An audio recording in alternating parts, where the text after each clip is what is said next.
Here we go. Let me see. We ready? Do my thing. Oh, we're gonna have a great show today. Yeah. Oh, we're gonna have a good. Our show's gonna be popping. We got so much to talk about, bro. I mean, we gotta talk about the Goldie that's about to come out. You know, Star Wars game? Yeah, I know. Nah, man. This is the shit. We this is the type of game we always talk about. Are we gonna get a new one? I don't know what I'm talking about. Come on, don't pretend like y'all don't know. The Pentiment 2? What to know? We're talking about Goldie of the Goldies. It's the biggest news we got. Fucking man. Lego, bro. You know we all been about Lego, dog. Oh man! I actually tried to buy that game because it looked like it was fun to play. I may try it. I don't know. Yo, only PlayStation can make fucking us gamers give a fuck about a Lego game and talk about it like we everybody talking about it like The Last of Us 3 is on multi-platform. Yo, this shit is crazy, bro. Like, yo, this is crazy, bro. You know, we talking Lego. Everybody, I don't think I ever seen so much Lego talk ever. Ever. And you know, Lego got Star Wars, Harry Potter, Batman, Marvel. Batman. You got all types of shit. All types of shit. Boy. But boy, you combine Lego and Horizon, boy, that's it. That's it, bro. Not since peanut butter and jelly have we seen a better combo. Yo, not since peanut butter and jelly have we seen a better combo combined, bro. Yo, oh man. Hey, what's going on, my friends, my family, my fellow gamers? It's your only friend, these YouTube streets, Puerto77. And we are back with 60 Frames No Lag podcast. Sorry I couldn't host one last week, but you know we getting down and yo, we got some good topics to talk, man. Shit is crazy. But first, man, let's go to the panel. Yo, Craig, top flight security of the world. Craig, what's going on? Hey, what's going on, man? Hanging in there. I see you like, did you move your studio? Because I see now you got the lighting, you got the natural lighting, got the background. Nah, it's just it stays daylight out here longer. I don't think our sun sets till 20, like 9:20. So yeah, but still got these little PlayStation lights. I got my Alexa. I got that too. But, I just never turn it on.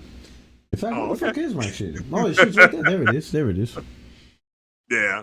So it's doing all right. They're playing a little XCOM, some Madden, 11-0 in that, and all right.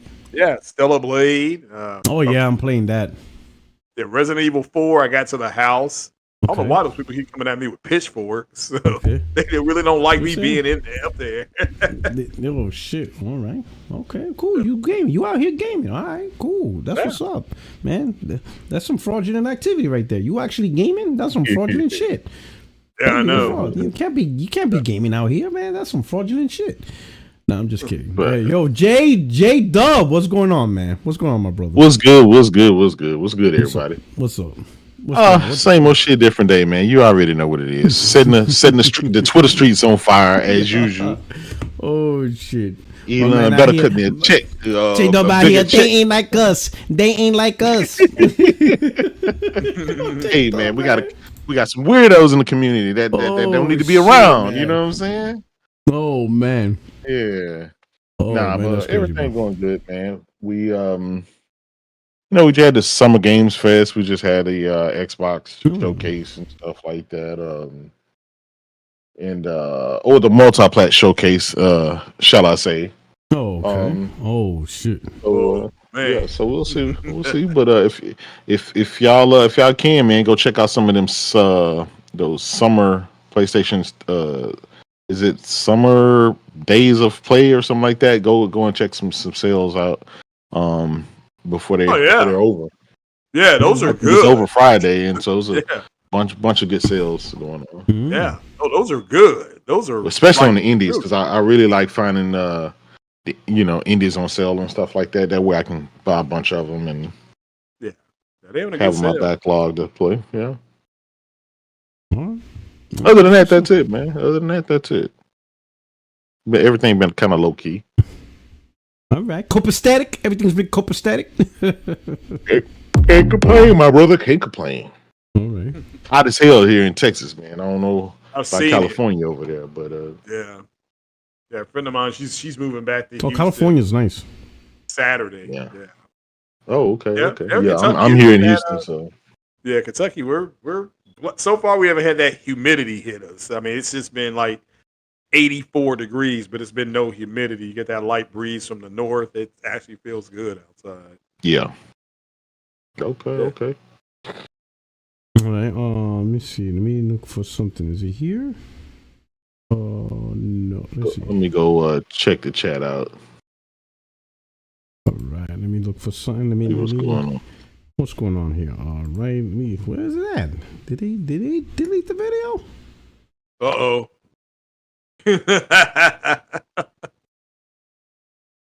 What the fuck is that? The Lego thing. I'm kind of interested in that Lego. No, not the Lego. You get to play as, if you could do co-op, you could play as that brother, and I'm pretty sure I'm just gonna have to say it out loud. I think he plowed Aloy in those bushes at the beginning of Forbidden West because he just comes out of nowhere like the Kool-Aid man. Right. Here we go. Let me do this. I forgot to do this. Hold on. My extensions.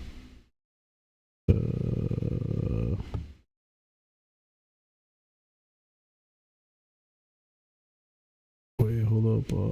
Let me get this right. Right. Hey, y'all hit that like button and share it out. Yeah, I'm about to say, get the likes up. I don't know how many are in here, but 180 in here. They not like us. They not like us. All right. Here we go. 69 guy. All right. But anyway, people, welcome my friends, my family, my fellow gamers. You know who it is. It's Puerto77. We up in here. We're together now, right? We're gonna hit up these topics. We're gonna go right into it, okay? But first, I want to say shout out to the chat. I want to shout out to you guys. Thank you for joining us live.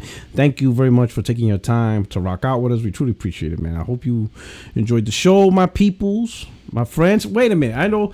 Oh, where's homeboy at? Somebody asked to hop on the show. Here you go. The truth. Where you at? We know M gonna be here. Let me see. You know yeah. The truth. Yeah, you seen him in the chat. Yo, he hit me up. He's like, yo, you think I could get a spot, man? You can always get a spot on this show. You hit me up. Let me see. Tell him $39.99. Let me see. You ain't selling, like a 6'9" God. Let's see. 6'9" God. You know, so. Yeah, you have to buy us a month of Game Pass each. You know what I'm saying? You got to subscribe to my subscription channel. You know what I'm saying? Yeah. You know, we behind the paywall now. We businessmen. Oh shit! Hold on. Oh shit! I fucked up. Oh shit! My bad. Hold on. I think I did something. But M is like, yo, they locked me out. Oh man. He said the room is locked, dog. Oh. Yeah, I can make it official down under. I'm doing this is the first time I'm on 60 frames no lag with the 3060. I got the 3060 rocking right now, so hopefully it sounds better. Hold on, people. Hold on, let me fix this. All right, and get up in here. Yeah. There you go, Am. Go ahead, do your thing. Am could jump in. There you go. There you go. Yo, my man's like, he like, it's cold outside. You're doing slimy podcasting. Should look me up. He's like, what is this? You know what I'm saying? What's going on, Am? You up in here? Hey, how are you? Oh, chilling. How are you guys? All right, so truth. All right, so hold up. Yeah. All right, so jump. God, hold on. The truth is gonna hop on. So let me hook this up. Let me hook him up real quick. Oh, you really locked everyone out. No, I didn't lock him in. This is his first time, so they can't. He doesn't have to. Right. Okay. We got some new blood. We got some. We got someone new for Chocolate Thunder. Fresh blood in the water, huh? Nice. All right, hey yo, is Truth in the chat? Let me see. Is he in the chat? I don't know. Why my chat looking funky? Let's see. I don't know. I haven't seen him pop in. Let me see. Okay. Not the chat. I gotta give him. Let me give him some instructions. Oh, there he is. Guess who? Is that him? All right. Yo, True, is that you? They got to speak. Guess you, man. Wait, hold up. So, right now, I don't have him on the live stream because I don't want him to open up his video and you see like butt cheeks or balls or something. I gotta, we gotta vet him first. You know what I'm saying? Hey, chat. He's gotta be vetted first. What if he's Chocolate Thunder? What if this is the real life? You know what I'm saying? He's telling us the truth. You know what I'm saying? Chat. I gotta protect the integrity of the podcast. You know what I'm saying? This is not that type of podcast. So right now, we moved them out of your screen. So right now you're just looking at Batman, and it's okay. It's always good to look at Batman, but we gotta see. Yo, guess who? I thought that was Black Panther. You know what I'm saying? They're not talking. I know. I'm nervous. I'm nervous, man. I don't know. This ain't copacetic. This ain't copacetic. All right, we just. Come on, brother. Here we go. Gotta say something. Oh, he unmuted, then he muted back. Oh man, this is bad. He's having Discord issues, man. Let's go. First time we're on Discord. Damn, son. Damn, man. This was your moment. You looking like Kyrie Irving out here now, bro. Hey, what you doing? Hey, you in the finals. I got a question for you, brother. Of course. What's up? Somebody told me Rise of the Ronin flopped. What happened? Who told you that? Shit. Oh, who told you that? I heard from the creator himself that Rise of the Ronin is currently the best-selling Koei Tecmo game ever. Really? Oh, man. Yes, sir. So there you go. Yes, sir. Let me see. Oh, what does he? Why the reverse of whatever these bots say always be the? You know what I'm saying? Like, oh man, it's crazy. As Jess says, in a search of W's, all they get are L's. Man, I'm telling you, man, they try too hard. They are trying too hard, and I don't know why, bro. Like, don't they know their brand abandoned them, bro? The thing is, it's perverted because it's like, why wouldn't you just look for your own win? You're trying to make someone else's win into a loss. That's really the perverted part. Like, you want everybody to fail. Like, bro, let them be. I told you. Oh wait, Truth, you talking? Oh, we got the judge here. Got the judge here. Oh shit, we got the judge. This Chocolate Thunder. Fellas, what's going on? What's going on, my brother? What's up, man? We got a packed house, man. We're trying to observe this Guess Who dude. I don't know, man. We're nervous. He's been quiet. Like, bro, I'm not putting you on the screen. Chat. He left. Oh, well, he's gone. He's back in the waiting room. He's back in the waiting room. I'm gonna drop him back in. All right, now you're back. Oh. All right. Hello. There we go. Oh! The truth. Why are you trying to play me like it? I'm just saying, bro. I gotta vet. I gotta vet the credentials first. You know what I'm saying? Next thing you know, I ain't trying to get my podcast all of a sudden become the next Blacked. I'm not trying to do that shit. I'll be like, whoa. I understand, but we done had conversations before. I gotta make this shit 18 plus and shit. I'll be like, oh, what did he do, bro? Like, he out here banging a white chick live on my YouTube channel. I'm like, God damn. Definitely not that. Oh, man. What Dr. Umoy when you need him? He's like, yo, I'm gonna call Dr. Umar on you. I'm like, yo. You know what I'm saying? Oh my. OMG. Can't have your ass wearing no MAGA hat and shit. I'm like, oh shit. He doing his part. I'm like, yo. I'm trying to out. What's going on, my brother? The truth is up in here. What's up, my brother? Yeah, ain't not much. Man, you the Xbox show got everybody tripping, so you know what I'm saying. I wanted to set the record straight. Oh, you set the record straight. Oh, you about to testify? Yeah, you about to testify some shit? Hey, look, man, these bots out here. You got bots out here talking about PlayStation dead, and I don't even know how it's still a console war. You got some bots out here talking about Xbox and save gaming. I'm so confused. Save gaming. Oh, Talk to me. Oh, we're gonna. Oh man, this is about to be a spicy episode. Hey man, they had a good show and they done lost their minds as per always. They out here flossing, man. So Sony ain't saying shit. Like, man, you got Lego, bro. That's how they out here. Bouncers out here. You guys are arguing over Lego, and the best version is on Switch because it's portable. Ain't nobody trying to play Lego in their house. You try to play that shit in a bus. So damn, bro, Sony be fucking yo. We're gonna talk about it. You know what I'm saying? Nintendo got the best version of Lego. PC got the best version of Helldivers. What do we got? Oh man, we got the yams. Yeah, but we got them yams. We got them yams at least. And even then, we fucked that up because we got like 1,000 nerds arguing over one bikini. So we even fucked that up. Like, god damn. Hold on, but everybody forgot about Phantom Blade. I think dropped this year too, don't it? No, I think now it's way out. I think I read something like it's a grip before that game comes out. It's not coming out this year. It's coming out early. It's slated to come out next year. Yeah, that game look good though. Well, technically, 2024. Got the flying guillotine, bro. That's game of the year right there. Yeah, that's true. You seen the clip? The flying guillotine. I'm sorry. I may be showing my age, but look up the flying guillotine, bro. It's a wrap. I get to play a game with the flying guillotine. Game of the year. It won already. Boys talking about Shaw Brothers out here. Like I feel sorry for Grand Theft Auto 6. Is going toe to toe with the flying guillotine? Nah. All right, man. Hey, the truth. I'm glad you're here. You know what I'm saying? We got the judge, we got the truth, we got the voice, we got the antagonizer, and we got the brother from down under.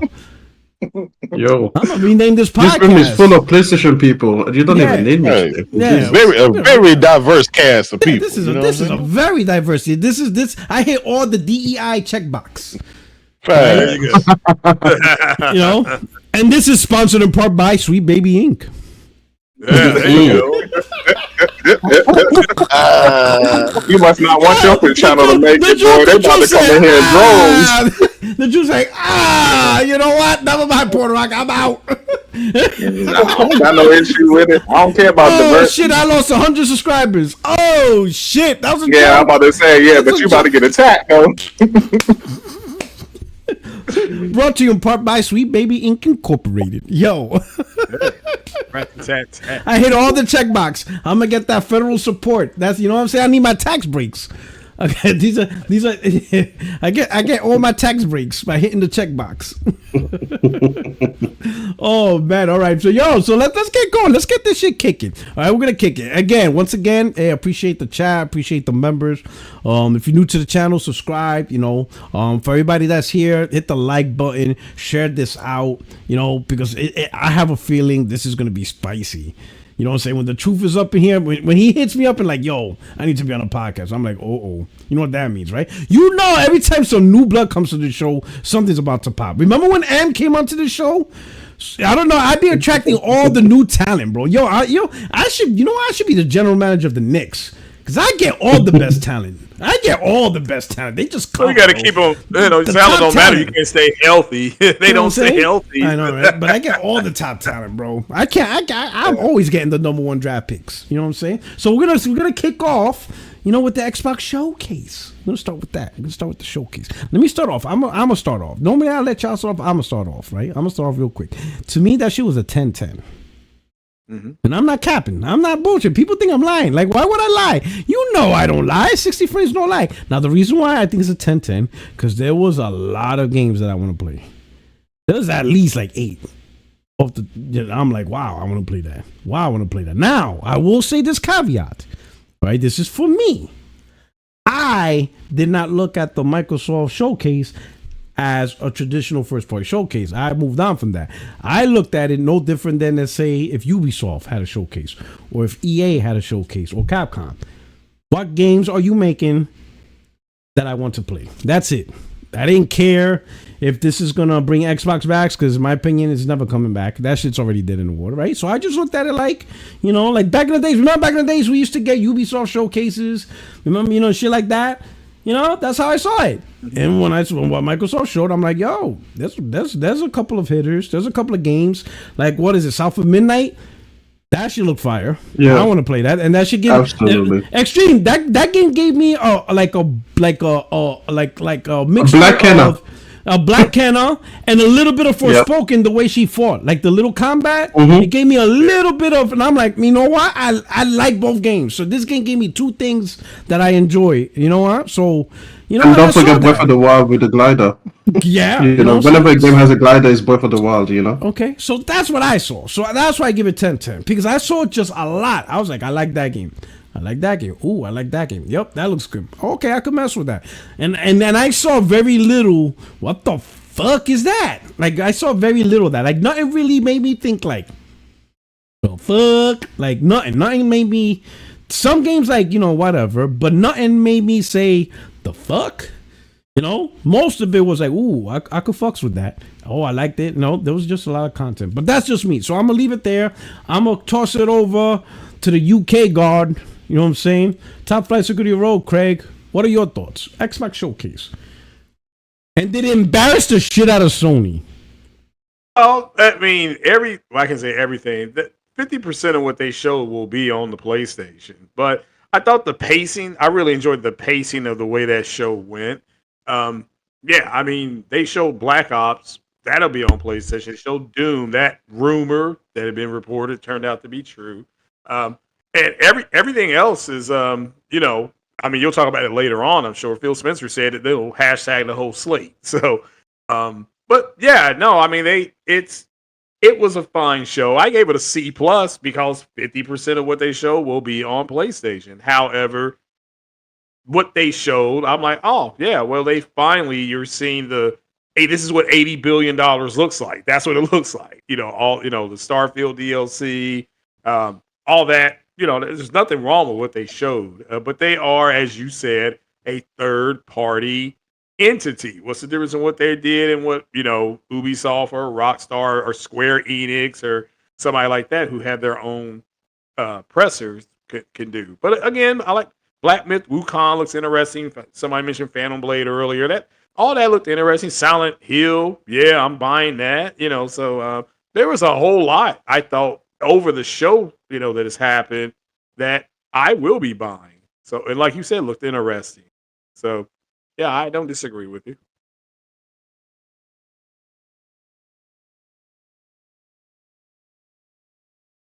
You're muted, by the way. You're muted. We don't hear you. Damn. Extreme.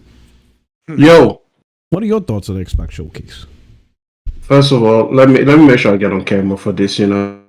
So at some point I'll get on camera. Listen, 10 out of 10 showcase, okay? 100%. I understand people's perspective. I was talking about it with J-Dub, you know, on the spaces, that because it was essentially, you know, a third-party showcase, somehow that takes it away from, you know, their panache, their hype, their excitement. But looking at it from a gamer's perspective, these are the type of games that they should have had 4 years ago. Like, imagine if you guys, this had been the 2020 showcase. This generation would have done much differently off of just this one showcase. And it's a 10 out of 10 because for me, I like to get people into gaming. I like to tell people, you know, walk up to them and say, hey, listen, gaming is the best storytelling medium. Gaming has the best experiences. It's better than movies. It's better than books. It's better than TV. It's better than film. It's better than theater.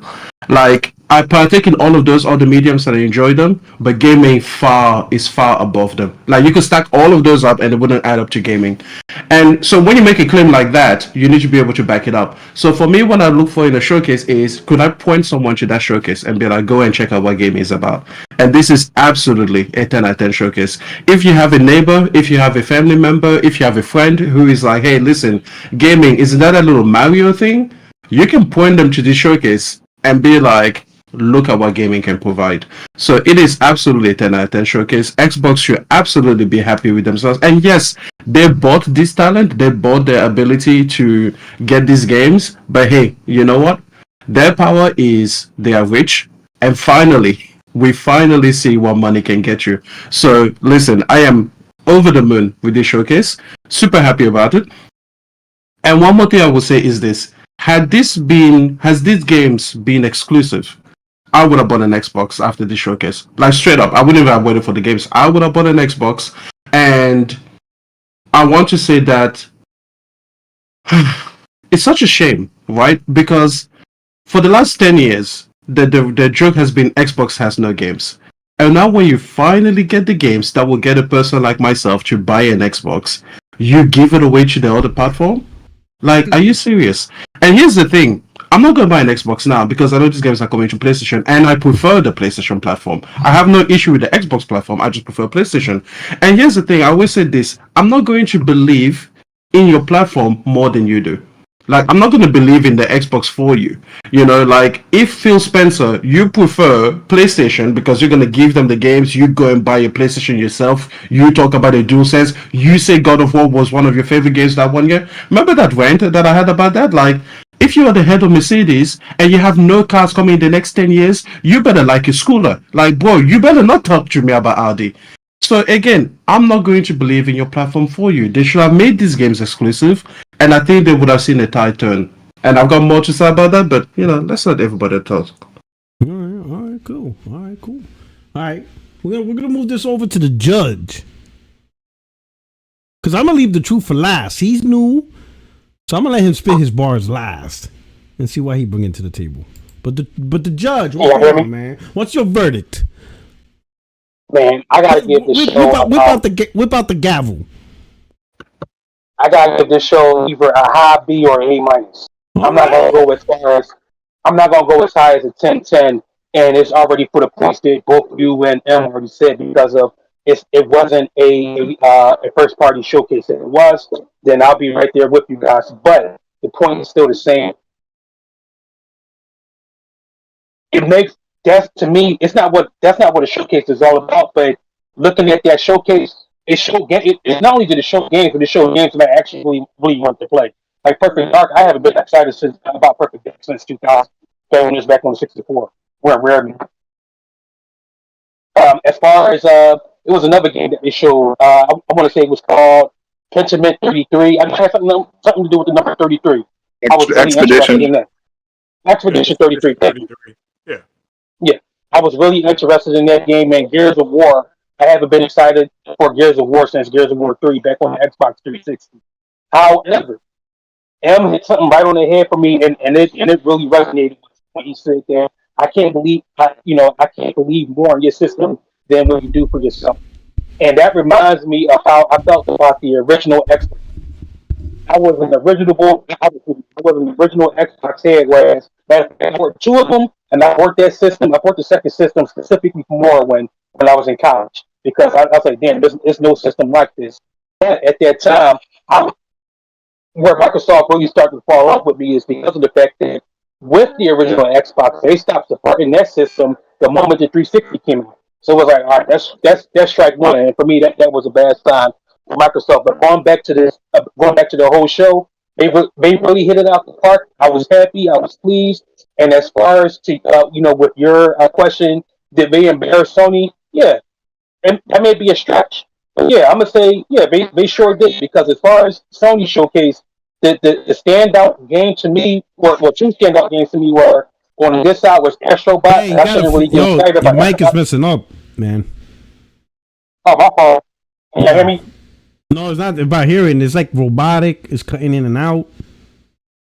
Yeah, you botting your back. You're botting and all that. My fault. Damn. You might have to pop out and pop back in. Yeah, I'll do that. All right, let's go with J-Dub. The chat saying he out here sounding like T-Pain. Oh shit, this chat. Yo, fucking chat. They say he out here like, baby girl, what's your name? Oh shit. Let's say. All right. So. Uh-oh. So I'm gonna tell you this. I give the show a 3 out of 10. You can't hold on. I'm explaining. Man. Oh, hold on, man. No, Puerto Rock. You can't stop me now. I'm doing what the bots normally do, so I don't want to hear it. Right? This is my honest opinion. Listen. Warning. We capping that. We warning. Listen, listen. You know that I'm just giving them the same energy they be giving us. Caps in session. Yeah, you know, Go ahead, 3 out of 10. All spin your bars, spin your bars, dog. All I saw is a Absolutely. bunch of games I'm gonna be playing on my PlayStation 5 Pro. You know what I'm saying? Ooh. And then on top of that, they showed the Tinky Winky, the little mouse game. You know what I'm saying? Like, we ain't have time for that. We ain't got time for no little mouse game. They supposed to be showing us the bangers. The power of the 12. Where the goaties at? Where the goaties? Where the Not goaties one at, goatie. you know what I'm saying? Is that? Did they show one game that's gonna be a goatie? Yeah. Why are you cycling them? They ain't show a single game. One They ain't show a goalie. single game that's gonna convince me to buy a goddamn Xbox. You know what I'm saying? That That's shouldn't what even I was convince looking me to buy a PlayStation. I already own it. Exactly. You know what I'm saying? So I just, you know, I want to be fair and balanced and let you know my opinion on that. You know what I'm saying? But I tell you what I did like. I did like the amount of like games Fox that they News, showed. fair and balanced. Yeah, fair and balanced. I'm the Black Tucker Carlson. You know what I'm saying? You know what I'm saying? Listen, I'm just speaking the truth. That's all. You know that's the same energy we get, right? Oh. Sony can show God of War, Spider-Man, and The Last of Us, and all they'll get out of there is, they showed the Tinky Winky game. We ain't got time for that. You know what I'm saying? So I'm focusing on the Tinky Winky game right now. That's from my opinion. 3 out of 10. Fuck them. That's what it is. Do better, be better. You know what I'm saying? Do better. The man better. Yeah. You know what I'm saying? And I'm standing 10 toes down on it. Oh shit! my man, he he said, I'm the Black Tucker Carlson. I'm gonna give it to you. I'm gonna give you the truth. Exactly why the boss can't stand you, J-Dub. He said you're gonna get this reporting fair and balanced. Yeah. Hey, not one game of the year. What goatee title was shown? Which title's gonna win game of the year? In that whole show. Black Puerto Rock, 95% of the games they showed coming out ain't even coming out this year. It's coming out in 2025 or later. Shit. You know what I'm saying? Shit. That's just what I'm gonna be playing on. That's just coming on the next Xbox. Exactly. They already talking about Microsoft dropping a new console in 2026. You know what I'm saying? They're about to release a $600 console. They're about to release a $600 console when people won't even buy it for $350. Puerto Rock, what happened to the handheld? I was disappointed. That's why they got it. I thought Final Fantasy. Where's my Final Fantasy 16 announcement? I thought, where's that Helldivers announcement? And that's true. That's true. Yeah. Where's all these Final Fantasy games that I was promised gonna be there? You know what I'm saying? Oh shit! And how come it's not on Game Pass? Yeah, 3 out of 10. That's my score. Shit. All right, Judge. We can hear me here. Say something. Spit some bars, Judge. Yo, I'm better. Much better. Much better. That's what I'm talking about. Good. Damn, I was cooking, man. And you upgraded from the Series S to the X now. that's the upgrade we need. That's that upgrade, bro. That's that upgrade. Yeah, I had to get on my 4080. I was on my tablet. Oh man, this motherfucker was on his Android. Oh shit, this motherfucker. Yeah, I sure was. Damn, he said. You know, it was on an iPad. He was on a that didn't have Apple Intelligence. No, that shit wasn't even the Samsung Galaxy. It was like the lower model. Oh shit! All right, we'll let you finish off what you want to say. Only thing what I was saying was that comparing the two showcases, or at least the two presentations, my fault, between Xbox and PlayStation, I do think that Xbox had embarrassed Sony just based on presentation alone. And the fact that after so many years of Xbox not having no games, now it's no games, not having any Xbox now. Because this shit, man, like M said, like if this would have been like about 4 or 5 years ago, it could have been a problem. It really could have been a problem. Like it could have been another 360 era problem. I don't know. I ain't gonna say I don't know. Yeah, it could have been good competition. But yeah, PlayStation giving us remasters. These guys are giving us bangers. And Concord, see, and we had this conversation before about PlayStation not sticking to what they normally do. Play Concord because I don't want to play an Overwatch reject. I don't want to play phone. They want to give us Overwatch on heroin. Right. I don't want phone. Overwatch looks if it was addicted to heroin. That's the shit they want to give us. Lego Horizon. And it's not. and it's not original. It's like, it's sometimes Sony makes really good sound business decisions, but then other times they make some really dumb-witted, stupid-ass decisions. And to me, this falls into that category. It's like, stick to what you do best. Every time that Sony does something where it's not an original idea. I know Foam Stars is not them. I know that's Square Enix, but they also had Destruction All Stars, and then they also had the rip off Super Smash Brothers. Each time they come out with an unoriginal idea, that shit goes south very quickly. It don't even take any time. So as far as I'm concerned, if I was an card, yes.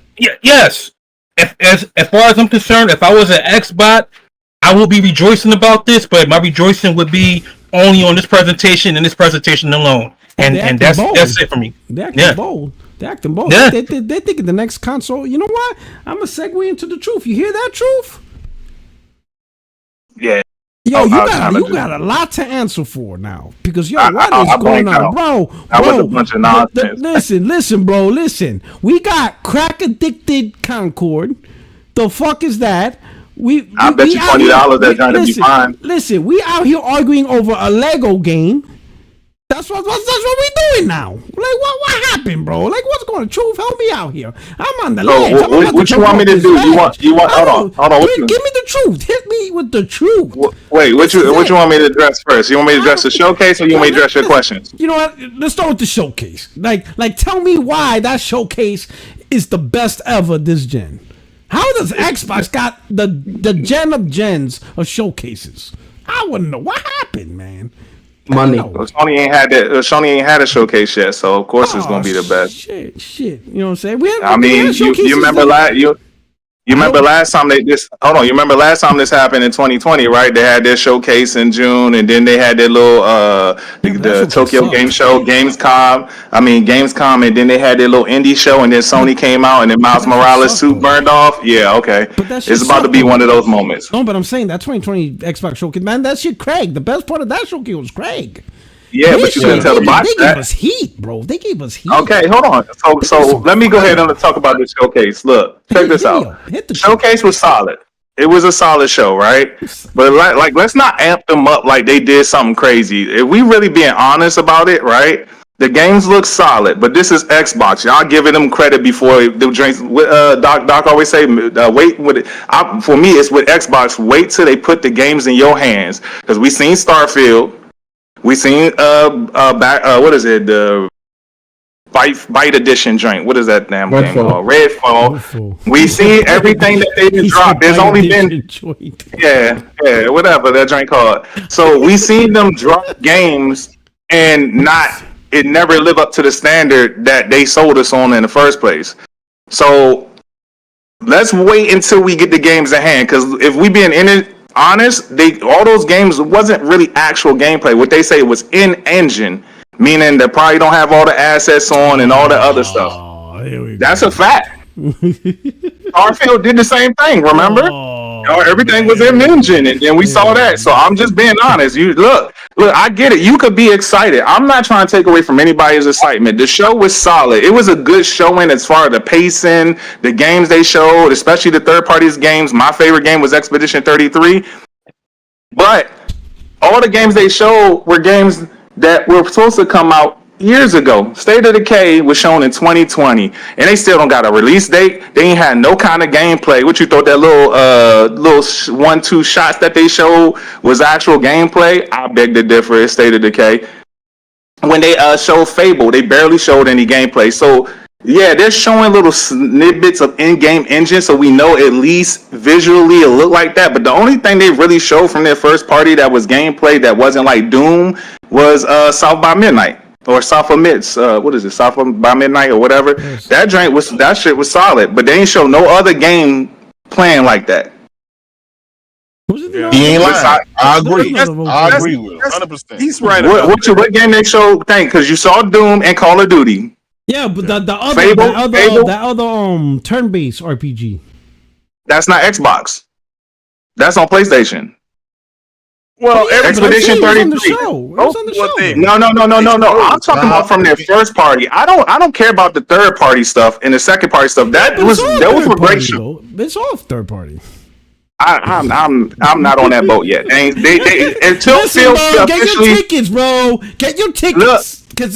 Look, until Phil finally get to drop his balls and say it officially, because he keep playing around. It's going to other platforms. No, just say it's going to PlayStation and Nintendo. He said it. He said it on the interview. How many platforms are He didn't say PlayStation and Nintendo. He said other platforms. We know that PlayStation and Nintendo, but he ain't say it. You think he's talking about the Ouya? I know he's talking about PlayStation, Xbox, but I want to hear him say the words. He said it.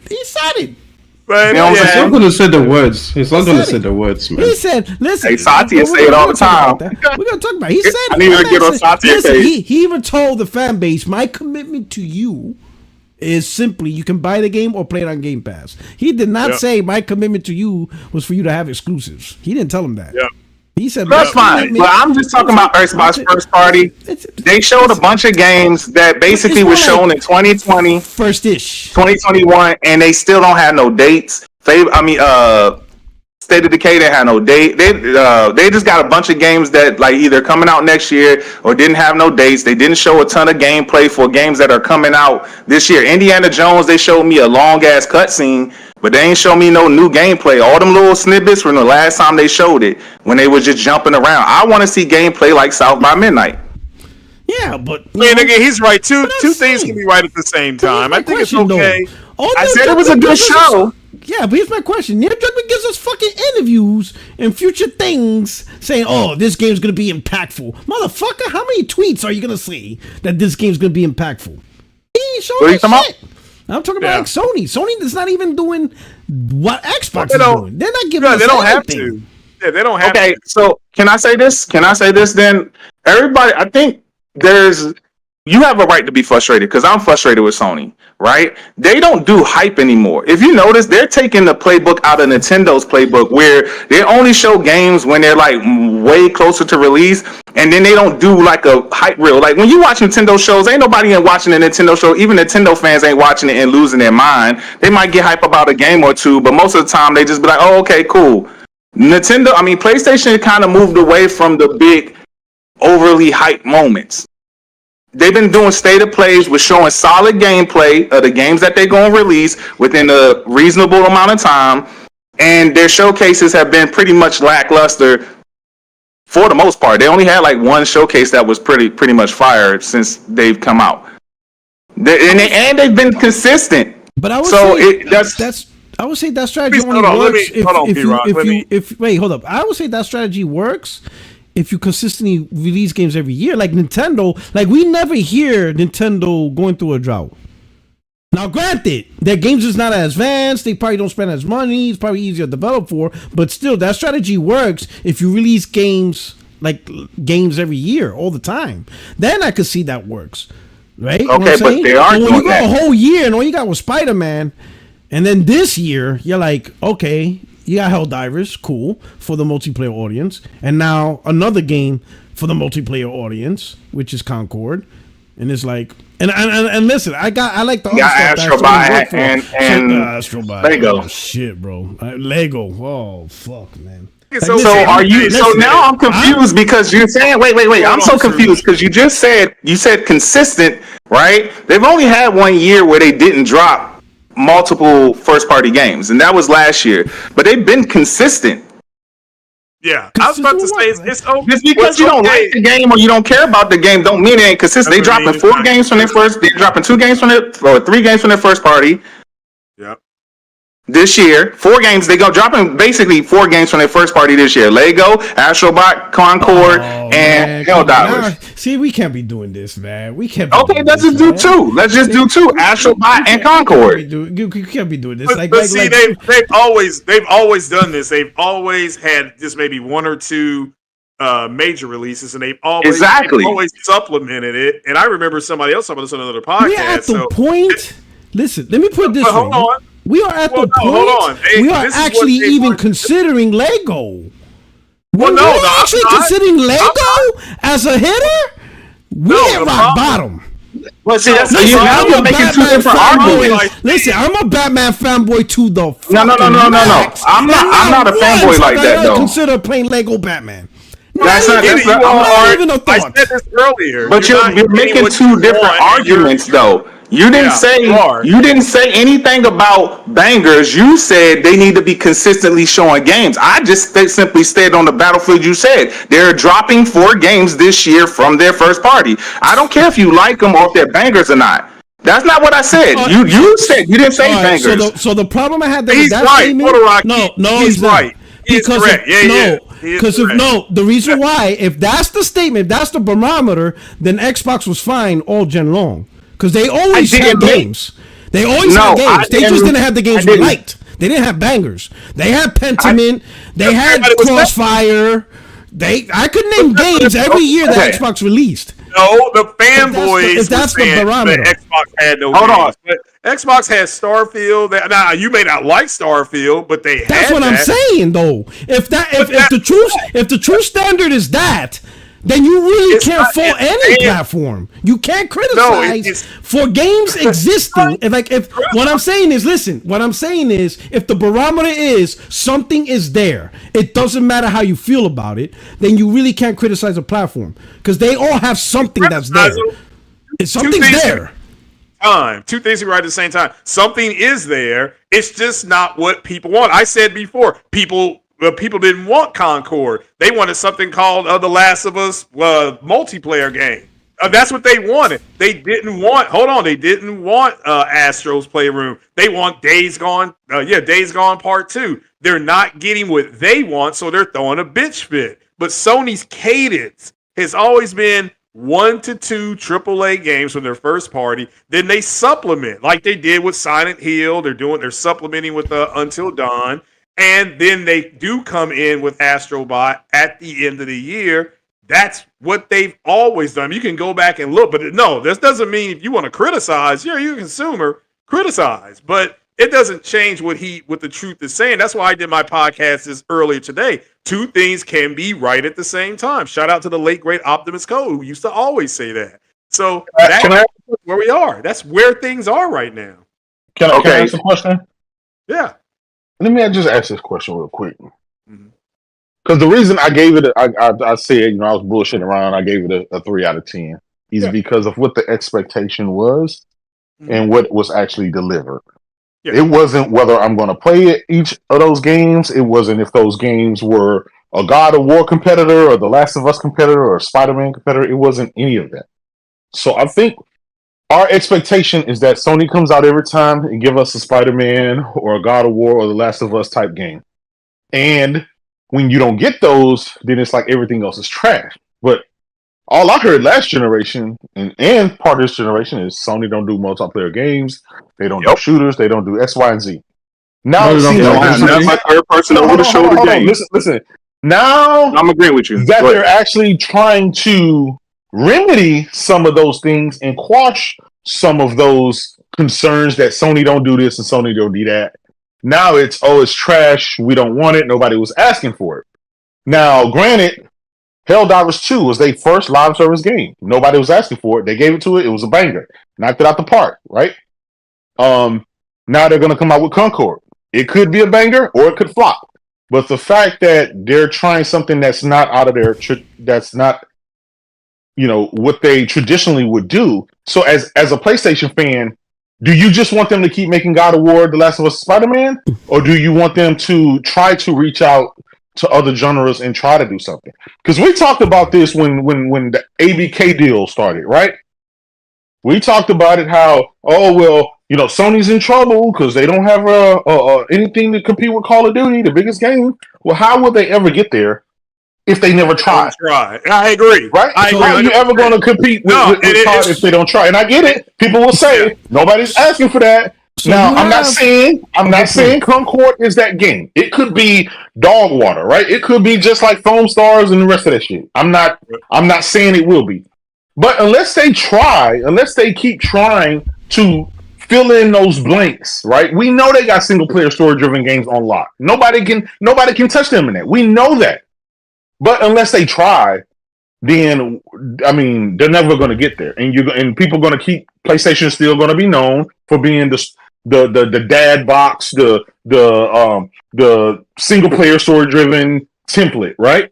So I see what they're trying to do with opening it up to things that they aren't traditionally for, but I see a lot of blowback from that. I see a lot of people saying, I don't want that try, I don't want to, but it's like it's not really about you. It's about how they can expand PlayStation to a different palette.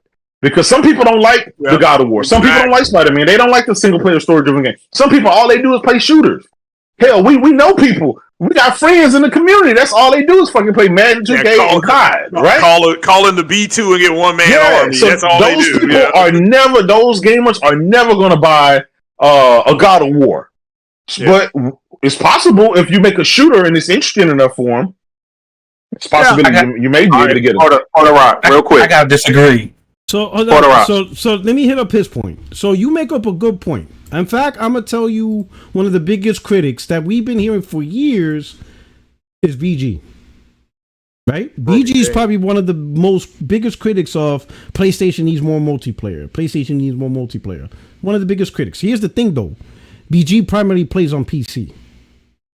Mm-hmm. Most of those dudes, right, are PlayStation dudes. Most of those dudes that had the biggest criticism of multiplayer, they're not big PlayStation dudes. Like, look at the screen. That's fine. That's no longer in the top 10 no more. That's fine. You see what I'm saying? Okay. What I'm saying is, this is the thing. We gotta be careful. We gotta be careful who PlayStation caters to. You cater to the wrong audience, you're fucked. You understand what I'm saying? So, like, you know what I'm saying? Like the people, by making shooters, making a shooter, is that catering to PC and not the PlayStation family? No, but making like service games, who you catering to? Like, who you catering to? When you're making all these like live service games, are you really catering to PlayStation? Like, wait. Like, let me put it this way. The live service game, fuck Naughty Dog. Mm-hmm. It's 2024. We still ain't got a new Naughty Dog game. I guarantee if Naughty Dog was never ever making a live service game, we would have had a new Naughty Dog IP. Whatever it is, if it could be The Last of Us 3 or it could have been their new shit. But I guarantee if they would have put that time and effort into Naughty Dog, what they normally do, what they said they want to do now, because now remember, their official statement was, we're going to stick to what we are. We're a single player studio. Well, thanks. True. I'm glad you made that decision. It's just too bad we won't see your game till like 2026. Gee, thanks. Yeah. That's bullshit. And that's fine. That's fine. That's one studio. What does that take? What does that take away from Helldivers 2? What do you mean? It was while this is on PlayStation. Let's not pretend we are PlayStation fans because of their multiplayer. We're not. They became great off of their main thing, which was their single player experiences. And I'm not saying release new IP. I mean, that's why I would say I'm not a PlayStation fan like y'all though, because the only reason I care about PlayStation is because they had the most Japanese RPGs. That was always why I fuck with PlayStation. I never cared about their first party games like that. I only say that because there's this fear that ultimately what I'm hearing from some of the gamers, not all, but some, is that okay, Sony, I want you to just give us the same shit you've always ever given us and don't venture out, because when you venture out, we get scared and we're fearful that something won't work. And, it will be a waste. And here's the thing. All of those other studios, the Naughty Dogs, the Guerrilla Games, the Sucker Punch, the Bend and all that, right? Obviously, they're making games. It's not like they're sitting there not doing that. They're making games. But there's this fear, and I've said this about the PlayStation community. It's a fear that's even worse than the Xbox community, because those guys don't have fucking any fear. They're fearless, right? But there's this fear with PlayStation games, with some, that Sony can't try to do anything outside of what they've ever done. And but here's Sony went out and bought particular studios to cater to these specific things, right? So they're expanding to try. They're not taking your God of War away from you. They bought other studios to add to that. People that know how to do multiplayer and know how to do live service. It's an additive. But there's just this fear that I see all the time, especially on Twitter, that even if they attempt to do something, it's like this is huge backlash. It's like, no, don't give me nothing new. Just give me my The Last of Us. Just give me my God of War. And I'm gonna be honest, I just don't understand it. I don't do new because I'm like, if they make a bad game, fuck it. They made a bad game. That's their bad. They got other studios to fill in. That's the whole purpose of having a bunch of studios and having high quality. You can afford a flop because you have other things that are going to be, a hit or miss. But when you have nothing but flops, then that's a problem. And that's Xbox's.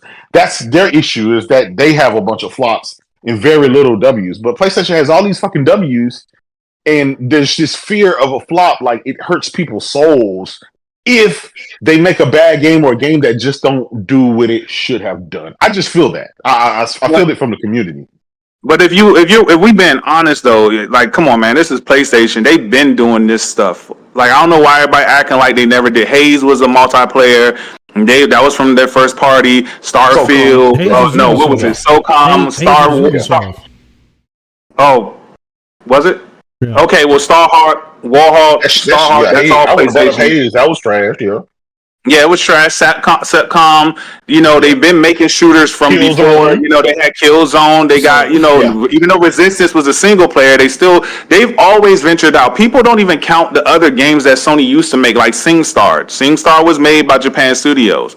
Nobody counts that, of course, because it's a karaoke game. I can name Killing Floor. Nobody even cares about that. Starblood Arena from the VR. They constantly are always venturing out and doing different things and trying new things.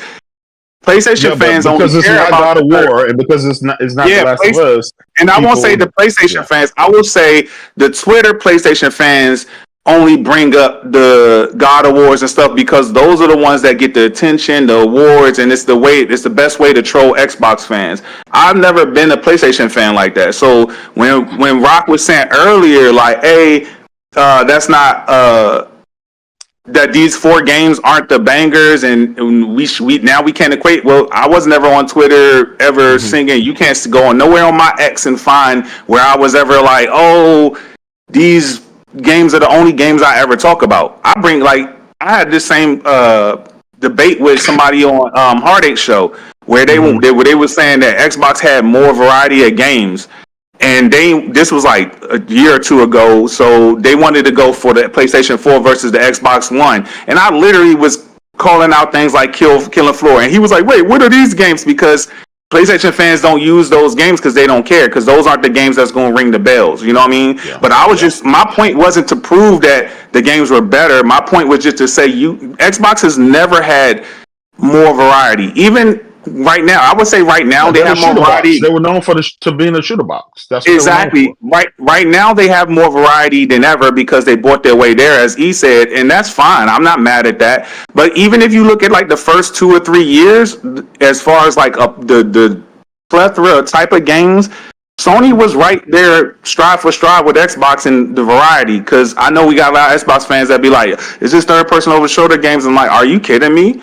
Like, Returnal in itself is something totally different. That is not a movie game. That is a bullet hell roguelike game, which is unique in itself. I don't think there's anything that's remotely like that. They had a lot of platformers in the beginning. They had Astrobot. They had Ratchet and Clank, which was like a platform shooter. But Sony has always shown variety. Concord, I know a lot of Twitter people hate it.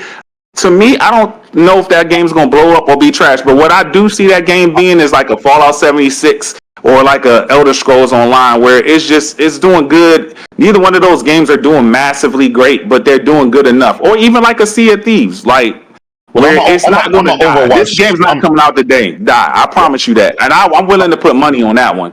That game's not coming out to die. I'm an Overwatch fan, right? I play shitload of Overwatch, so maybe it kind of interests me because of that. So I'm interested in how it's going to turn out. It could, like I said, it could be dog water. It could be, but I think that's irrelevant, right? If it's a game not for you, it's kind of irrelevant. But all of the other games that speak to you are that piece, and that's why I did the little skit I did earlier about giving the Xbox Showcase a 3 out of 10, and I went ahead and named the same things that Xbox guys would say. They would focus on that one game that doesn't interest them, the little mouse game, right, or the Tinky Winky or the Foam Stars, and dismiss everything else that was potentially, to their liking, or potentially a bigger game or something like that. So I just noticed it from obviously from a fanboy perspective and a Twitter perspective, which, obviously we live in a small bubble, right? The masses of the gamers don't really think like that. They don't know the inside outs of that. They just go and find a game that looks interesting and they just buy it. But I did notice this, that there's a fear of Sony trying something new, because we know what they traditionally do are bangers. They're 10 out of 10 every day of the week. We can guarantee it. But them stepping out their boundaries and trying something new, even after buying Bungie and even trying to monetize and do different things, I thought with the success of Helldivers 2, I thought that would put people's minds at ease with where they don't have to fear, because it looks like, well, hey, this didn't fail. This is their first game, so give them more opportunities. But it seems like that's not the case. Yo, J-Dub, can I follow up, J-Dub? I just want to say he's 100% right. PlayStation fans are so terrified of losing. Listen, no one's going to sit here and tell you that Concord is somehow guaranteed to be the next success. But what we can tell you is that PlayStation fans are terrified that it's going to be a failure. And it's like, why? If it's going to be a failure, let them fail. Again, one of the biggest, there are two big criticisms that people have levied. Whether you think it's fair or unfair doesn't matter. The first is you don't do enough multiplayer games. This is a multiplayer game. The second is there's not enough diversity in your game. Now, when you get games like Lego Horizon, people want to throw a tantrum. It's like, listen, you are the ones that put out this particular narrative that, hey, these are things that they need to take care of, and now they are taking care of them. I don't think that any of these games, I don't think Lego Horizon stopped a Horizon 3 from being made. I don't think a Concord stopped a God of War or a Naughty Dog game from being made. So it's like, these are additive experiences, and yes, they can fail. And guess what? They should be allowed to. Artists should try, and they should strive, and they should fail. If it's not a game that is going to be supported by the marketplace, it can go to World Farm Stars. It can go to World of Destruction All Stars. Why is it that everybody else... why is it that everybody else is allowed to fail? Like Square Enix, Jesus Christ, does anybody remember that Strangers of Paradise game? No. Yeah. Let me ask you, do you think it's the gamers? Do you think it's the gamers? This is a question here. I just want to follow up on what you said, because I agree. It's for M. Do you think it's the gamers that are worried that the game will fail? Or do you think it's the fanboys, the ponies, will think the game will fail? And so definitely the ponies. Yeah, because I think the gamers. I agree with you. The gamers are going to play the game, and I agree with you. An artist should be able to fail. Ben Affleck, I thought, was a very good Batman. However, overall, it failed. It is what it is. I'm not. That's why I was saying earlier, if you could go back in time, if everybody here could go back in time, 42 months. And tell yourself 42 months ago, hey, Phil Spencer is going to get sacked. It's not going to be considered Xbox gaming. It's going to be Microsoft gaming. And the CEO of Xbox is going to demand the money they spend back. And they're going to put games on all platforms. So just imagine if you told yourself that when you were waiting in line at GameStop or Best Buy, you were sitting there in the queue trying to get a PS5. You would have said that's effing crazy. You would have said. You know what? 42 months ago, I would have believed you. Do you know why? Because those showcases were terrible back then. I mean, the entry strategy for the series, it was horrible. So, horrible. My point is that I think you guys, because I think the console wars taking over. Here's the thing. Here's what I'm trying to say. No, I just want to say one more thing. Sorry. Oh, go ahead. I wanted multiplayer games, by the way. I played nearly 1,000 hours into World Company. This idea that PlayStation fans don't care for multiplayer, I'm like, where is that coming from? Like, most multiplayer games sell the best on PlayStation. Where is this idea that we don't want multiplayer games coming from? Just because, again, for me personally, I've never tried to tell the company what to do. You guys know my policy. I don't care about predictions. Just show me what you have, and then I'll judge it from there. But this idea that PlayStation fans don't want multiplayer games, that's crazy. Like, just because I like God of War doesn't mean that I don't want a multiplayer game. Now, would it be better for us a third-person shooter for me personally? Sure. But again, I put nearly 1,000 hours at your World Company. I want multiplayer games, and the only reason I haven't been playing Battlefield is because it's been dog shit. And no, I'm not going to play it 3 years later because I don't like to reward bad behavior. Rock, can I ask you a question though? Go ahead. So you were saying, okay, there was no consistency and no bangers. I understand that you've been literally clowning Concord like crazy. Fuck it. For production value, you can't say that isn't on Sony's AAA production value.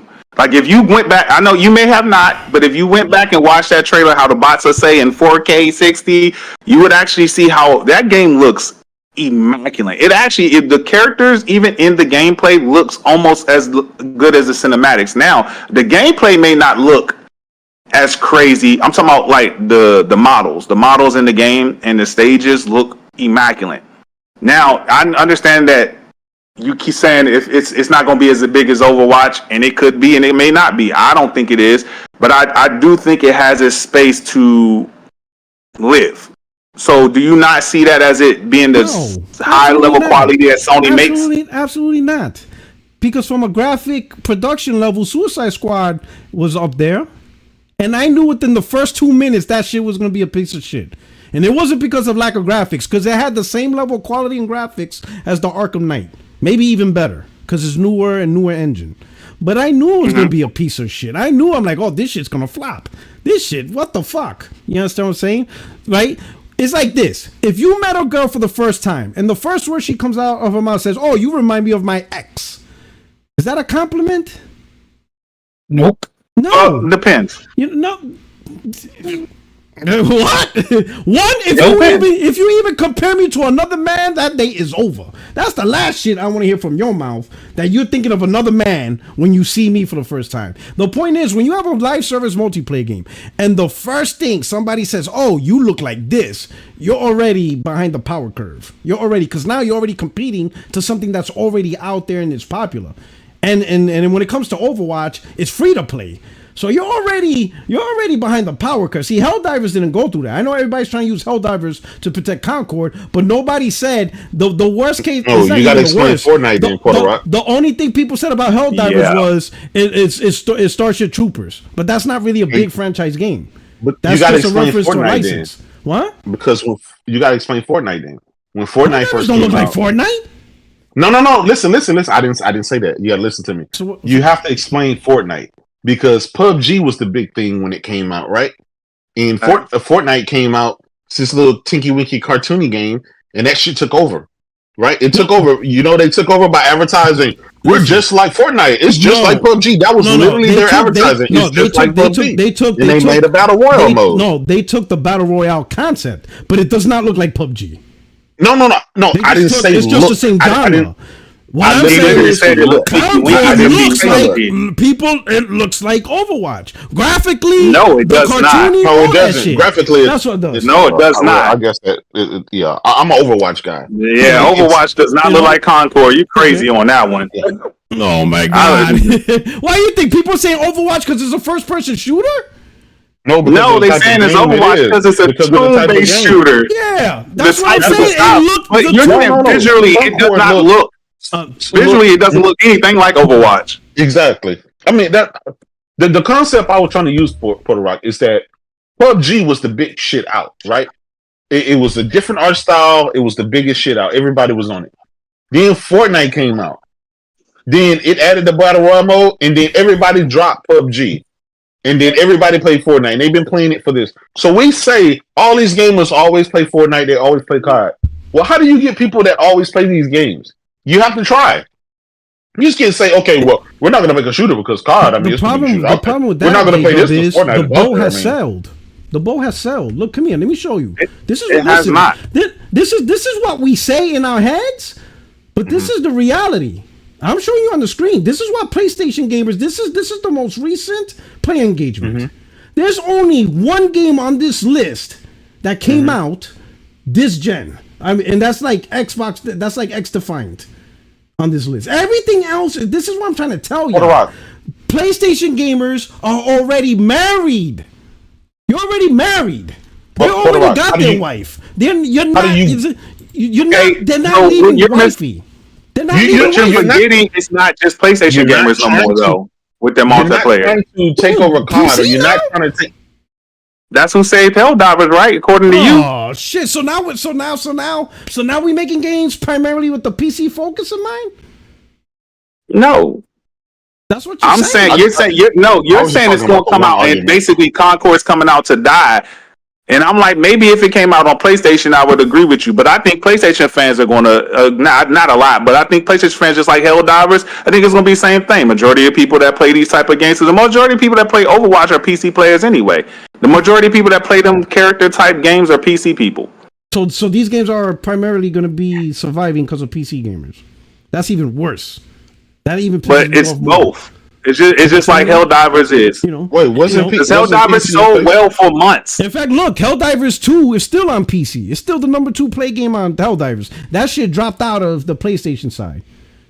But it's still sold well on PlayStation side. Hold on, just one thing about that graph, yeah? Gran Turismo, I don't think has ever been up there. But it still has a thriving community. So the thing is, falling out of the top 10 on PlayStation doesn't mean that PlayStation fans abandoned it. It just means that PlayStation fans prefer the other ones that are in the top 10. So I don't think that it is necessarily a bad thing. We got to be honest. Still playing Gran Turismo online, and PlayStation had like 7 of their games, literally, that they released this year. 7 of their games on the fucking NPD. So we play a variety of fucking games, not just one game. There's a variety of games.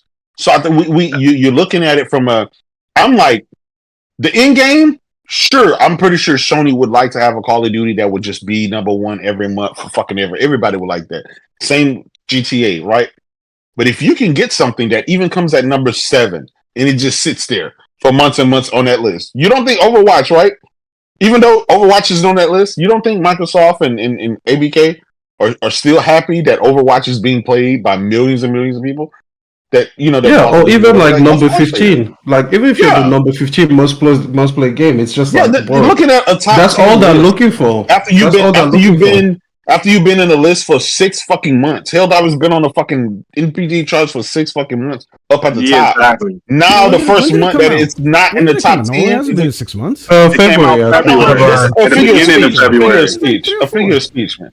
Figure of speech, man. It's using hyperbolic speech. My point is this, right? And I'm not talking about just specifically God of War or whatever, right? You guys are saying, you got these people begging for multiplayer. And I'm thinking, who the fuck is really begging for all this shit? They're listening to the wrong audience. What I said was, what was the fear of Sony making multiplayer games? Why is that fear there? I don't want my thing is not even fear, it's you're going for something, right? That most likely it's, and I don't give a shit about the whole console or whatever, right? I can understand if you did new innovative shit. But shit like Concord, if this is what they're gonna keep going, like Helldivers, I was like, okay, that's some new shit. Co-op, you don't have to compete, you don't have to do none of that bullshit. I'm like, all right, if this is what they're doing, whatever. But then like, we're gonna, do a marketing deal for Foam Stars. I'm like, what the fuck? Like, what is that shit? All right, whatever. Now I see Concord. I'm like, oh, here we go. This is they got their lightning in a bottle, and it's all gonna go downhill from here. They got their lightning in the bottle. If they're not doing their innovative shit, if all they're gonna try to do is carbon copy something else that's popular, then it's like, then what the fuck is for? That literally makes no sense. Wait, hold on, Jay. Let me get this. Let me say this. You should have just invested your money into the studios, and so that way they could build more shit that people want. So you say let me put it this way. Hold on. Would you say Battlefield and Call of Duty are the same? No. Just asking, P Rock. No. Fuck no. Okay, so did you hear about Concord's modes? They ain't nothing like the modes that you would see in Overwatch. Yeah. They're actually very new and refreshing, but see, you wouldn't know that because you were focused on the 5v5 Overwatch style, the way it looks. So they have new modes that. Yes, they have actually very. Go look it up. Go look up the unique modes. They have very unique modes, and they have. I don't know what the modes are called. I can look it up. I don't know them offhand. So describe it. Give me a second. Okay, while he's fetching that, they have unique modes and he can't describe it. What kind of shit is this? You telling me they're new modes, so you need to tell me what they are. What is it? What's the new unique mode? I don't know them offhand. I'm not that damn impressed about it. Like, I'm gonna look it up for you. But I know they're new modes because I heard the people that were interested in it talking about it. Like, Jesus.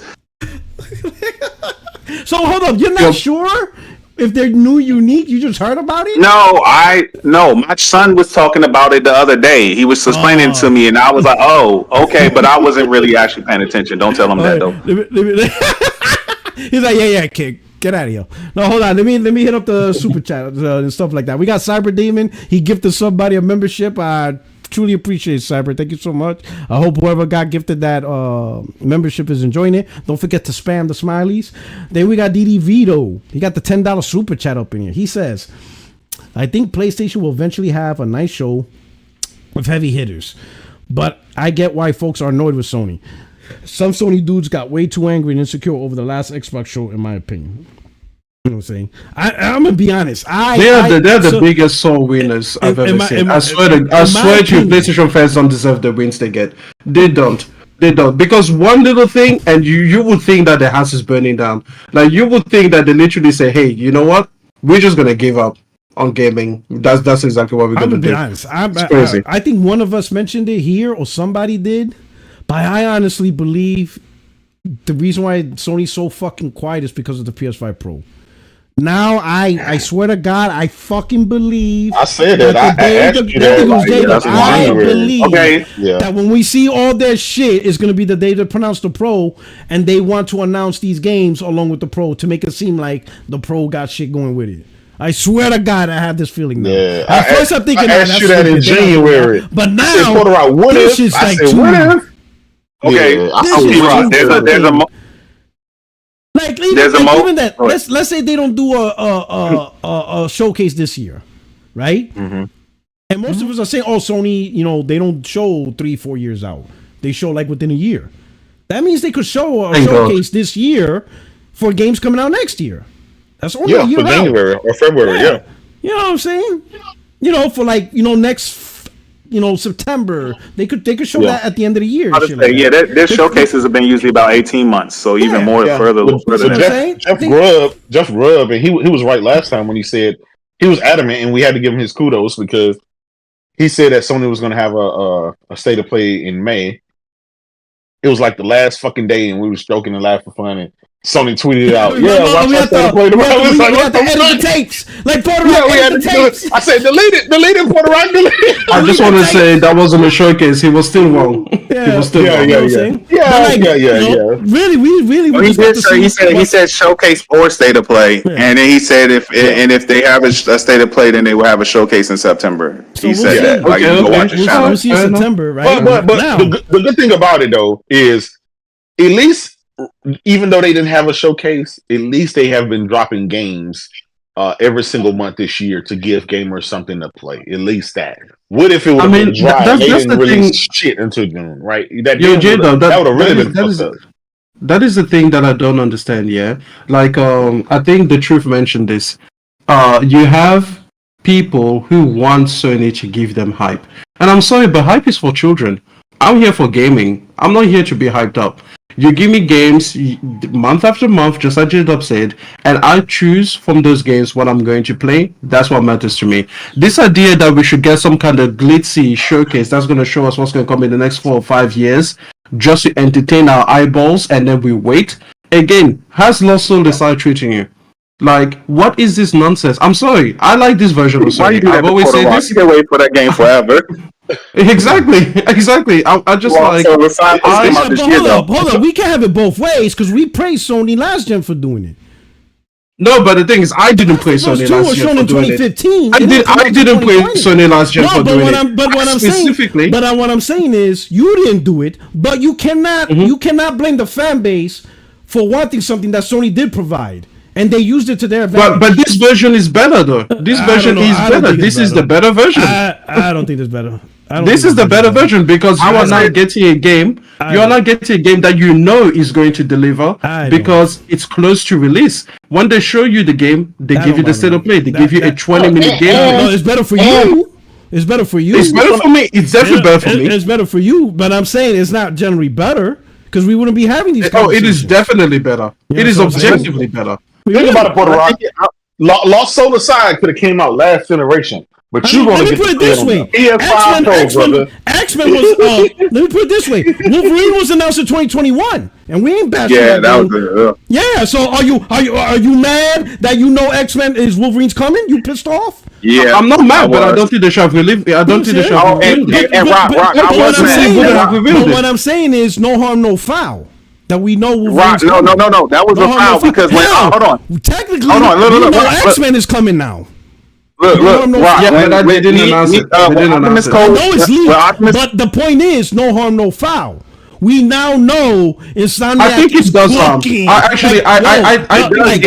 Insomniac is not just cooking, they straight sauteing some shit. They out there like in a Chinese restaurant with the wok. They're like, there's steam everywhere. They're like, no harm, no foul. Like, no harm, no foul. For console wars.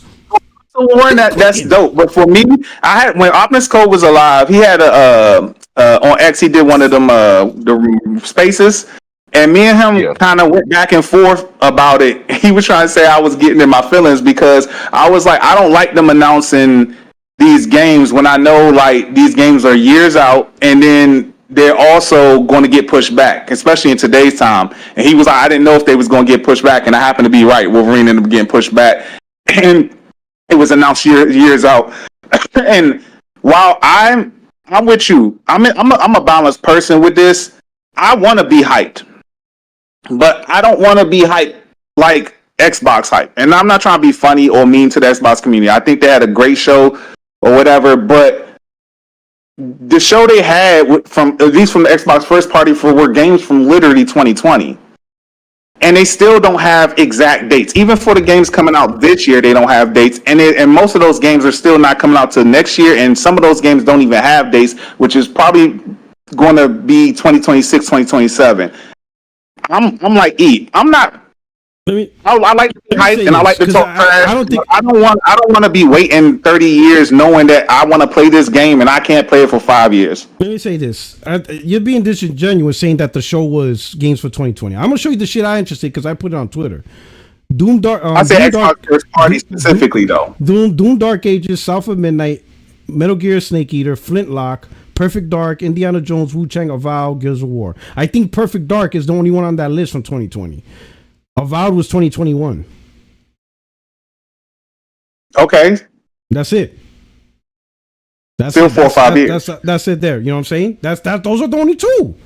Everything else is pretty much recent. You know what I'm saying? And the way I see it, people be like, oh, it's only first party, but yet we want to give credit, when Sony makes deals to bring games, which I agree, like Final Fantasy Rebirth. We give Sony credit for making deals with Square Enix to get out to our platform. I would give Xbox that credit too, but they don't do that. Credit. And I do give them credit, but Microsoft does the same thing. I'm about to say Xbox doesn't do the same thing. None of those games are exclusive. They just exclusively come in the Game Pass day and date. They don't do exclusive third-party games anymore. But that's their fault. Yeah, but see, that's their mission now.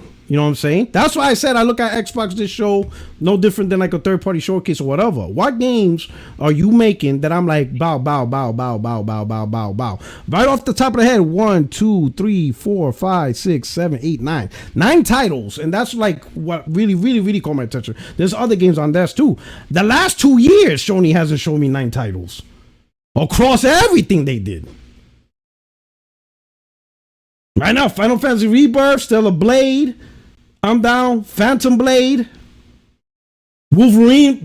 That's only because of the 2021 showcase, so I could add that. So you said for you, Sony hasn't shown you 9 games, and what do you mean by that? Because all those 9 games aren't coming out this year. What I'm saying, all the from now until whatever over the last couple of years, right now, right? Spider-Man 2 was 2022. I mean 2023. 2023. Mm-hmm. That's all I got, really, off the top of my head. This year, I got Stellar Blade, Final Fantasy Rebirth, Rise of Ronin. I got Grand Blue Fantasy. I beat that platinum that. That's 5. Grand Blue Fantasy, right? I got Helldivers. Right. I got Helldivers. I play Helldivers. I'm level 7, so that should tell you. And I tried. Well, that's you. I got Helldivers. I love that. Astrobot is a big thing for me. After that, yeah, I ain't playing that. Expedition 33 is going to be a big game for me. That was shown on the Xbox stage, but I'm going to play that on PlayStation. You see what I'm saying? But Microsoft showed that game to me. You see what I'm saying? You know what I'm saying? So again, to me, what you're referring to is more of Microsoft just hyped you up more. Well, yeah. Which I would agree. But Microsoft has been doing the hype thing press tour for years now. Yeah, they got me looking forward to the games. Oh, yeah, and Sony has me playing games. I don't understand. Okay. What? You named the least 5 games right now that you're playing. Listen, I think your argument is, I'm not saying Xbox console is a better console than PS5. That's the argument you're making. No, that's not what I'm making. That's not the argument. No, that's not the argument I'm making. I don't know the argument I'm making. I'm just saying that, you know, because Sony's far departure. Again, you guys like it, right? Which is fine, but don't impose what you guys like on me. And it's not like I'm making shit up. I like the old Sony. I like that one. I like what they did last year, and they did it, and they were good at it. You guys may not like it. Cool. But that doesn't mean I gotta agree with you guys. I thought last year they did better. When they showed Spider-Man 2018, you know, in 2016, the game didn't come out to 2018. But I was fine with that. I saw while Sony was cooking, I saw what they were developing, right? And while they were still showing what they were developing, right, they were still releasing games. So it wasn't like Sony found this balance of either one or the other. They were still doing both. They were still releasing games. They were still making third-party deals. They were still making second-party deals. And then they were still showing the studios that they have, hey, this is what we're cooking. This is what's coming out in the future. Here's some games you can play now. Hey, here's some games you can play from our second party. Here's Hellblade. Here's Until Dawn. Here's this game. Here's this JRPG. Oh, here's this first party. Oh, did you know we're going to have The Last of Us 2 coming up? Hey, let's show you some shit right here. Oh, Days Gone is coming. Oh, look, we got Ghost of Tsushima. That's coming too. But while all this shit that we're showing you, play this game, play that game. It was like a good mix of games to play from first party, second party, and the future projection. Third party stuff like that. I agree, but I said I'm balanced. I'm balanced. I want to be hyped too. I just don't need it to be all the time. But I actually believe there is a showcase in September. There's too many people talking about it, and I know PlayStation don't have no real good leakers. Real good leakers, but Jeff Grubb has been pretty consistent, and Shinobi has been pretty consistent, and both of them are saying definitely in September. So it may not, but I feel like that's where they'll do their big guns, and we'll all be happy. Because I like being hyped too, but I don't like the 2 years out thing. That's not for me. If they can hype me for like the next 18 months, I think that's pretty fair. That's exactly what I've always said. 18 months is the perfect amount of time. Tell me what is going to come. Okay, you get up to 2 years. Up to 2 years is fine. Okay, but anything beyond that, I don't even want to know. Because why? What happens when they cancel things? People are still mad that The Last of Us multiplayer isn't come out. If they hadn't said nothing, you wouldn't even know about it. So again, it's like people say that they want to know all these things, but then they also don't want plans to change. So it's like, for me, I'm like, how about you just let you know when they know that this is actually going to be what you're going to get. So let's do mathematically. You know? Let's do mathematically. 18 months. We'll go with your number, 18 months. That means we should have had a showcase last year to let us know what's coming out in 2025 and 2026 Okay, we did. September. Fucking Death Stranding 2. We'll say show. They showed it. That game ain't coming out to 2025. Yeah. Phantom Blade Zero. They showed that. That ain't coming out to 2025. They showed a lot of shit from their own first party. So we're not gonna get first party until like 2027. No. I'm saying the game. They did a showcase last year, right? They did a showcase last year. They showed a bunch of shit that's coming. They showed their party when it was first party coming out this year. They did a showcase last year. They did the Concord. They had the Fair Games. They had the. Granted, it was a trash show. It was a trash show. No, what I'm saying is 18 months. 18 months, right? So Sony's first party, if their showcase should have shown Sony's first party, because we're talking about. If you remember, this was 2023. 18 months for them being ready from their game. Yeah, but P-Rock, if they're not going to have any games this year, if they're not going to have any games this year, then they shouldn't have given you a showcase last year. Because then all the games that would have showed you would have skipped this year. It's not a good look. Yeah, but you said 18 months. So that means 2025. is when it would. But they don't have anything ready. It's clear they don't. No. It would no, because their showcase was in June last year. It wasn't September last year.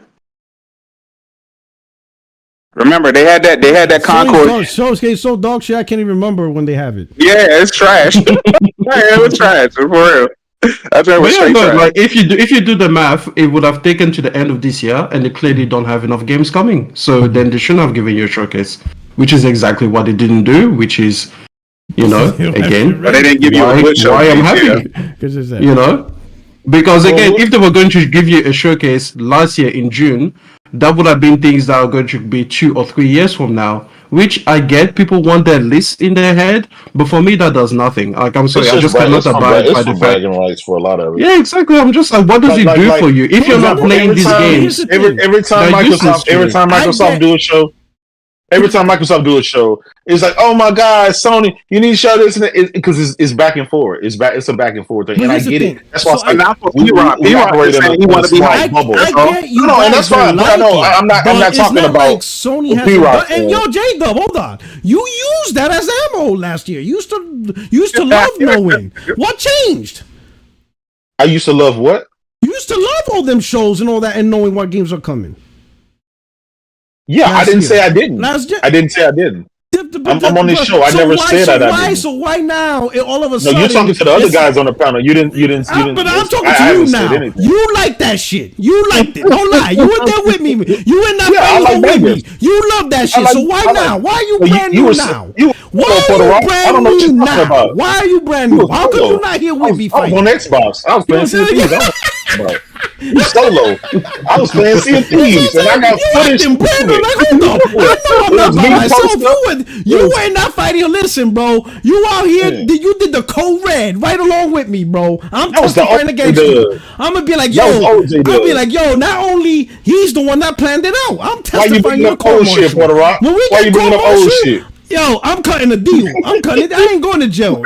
I'm cutting the deal. I'm snitching. I'm snitching on you. I'm snitching. I'm snitching on your ass. You're not gonna court martial me. Nah, he planned that shit out. He gave the code red. Oh man, I was in the barracks. He Jack Nicholson. That Jack Nicholson right there. He gave the code red. That's him. He did that, Judge. Cut the deal. Man. Oh shit. Hold on. We're gonna go on to the next topic. We're gonna go on to the next topic to keep it flow. But let me finish this off. First, Hero Danandi says a PS State play is not the same as a showcase. That is absolutely true. Psycho Gamer, he says stop hating. Perfect Dark had gameplay too. Okay, it did, and that shit did look good. That's true. All right, it looked great. That's another gameplay. All right, Jenna Hayes. You notice Phil Spencer looked chunky at the last interview. I think Sarah Bond been inviting him to the family dinners. Phil getting that soul food. Oh shit! Yeah, he eating off a PlayStation when he saw them. When he saw them. He's eating that black food, huh? Yeah, that's nice. Yeah. Is that the Black Psycho Gamer from Heartache show? Oh shit! I'm about to say, like me and you get into it all the time. He's on. He be on 8 show every week. Yeah, Psycho, stop it. We done got into it plenty of times. Stop it. But Perfect Dark, they had gameplay though. It did. Liquid Data. He said. You sure about that? It did. They actually. I'll be trusting Xbox. I'm just being funny. Relax. I'm just being funny. I don't believe it unless the controller's in my hand. I don't believe this shit. Liquid Data. He says Sony waiting until they show the PS5 Pro for bangers. I have a feeling that's what's happening, bro. I have a feeling that's what it is, bro. Can I ask you something? Would you be mad? Let me get one more. Okay, go ahead. And this is for you. He says, J-Dub, talk to Rock like he pastor right now. Oh shit. Pastor. Hell nah. You know what, J-Dub fronting, bro. He was like that with me in them shows, bro. Listen, in 2016, me and J-Dub were running the streets. And the game didn't come out for like 2 years, bro. We were on that Spider-Man wave. We were on that Spider-Man God of War wave for like 2 years until it came out. You ain't lying. We were talking about how Sony bought Insomniac for $5 and put out all these bangers. Oh man. Oh shit. All right, let me ask you this though. Real question. Go ahead. Would you be mad if Sony didn't give you those showcases or those first party games last year or this year? I'll say this year because they gave you Ragnarok or they gave you some Spider-Man 2 last year. But would you be mad if they held off for the PS5 Pro? I'll be mad as fuck. I would. I would be mad as fuck. Cause I'm gonna tell you why. I already bought into your ecosystem, right? That's number one. We already in there, and every day more people are buying into your ecosystem, right? Yeah. The pro, that's your niche hardcore audience. That's already there, right? That's already there. They like the people are gonna buy the pro, right? The only thing that's gonna stop people from buying the pro is number one, you were never interested anyway, so you can scratch them out. And then the people are kind of interested. What they're really looking for is the price and what it actually does. We already know, like if you show me the games, let's say this showcase, right? And you don't unveil the Pro until like March or April, I know those games are going to be played. It's still a PlayStation. Like, it's still a PlayStation, right? It's not like you're going to make a PlayStation 5 Pro exclusive.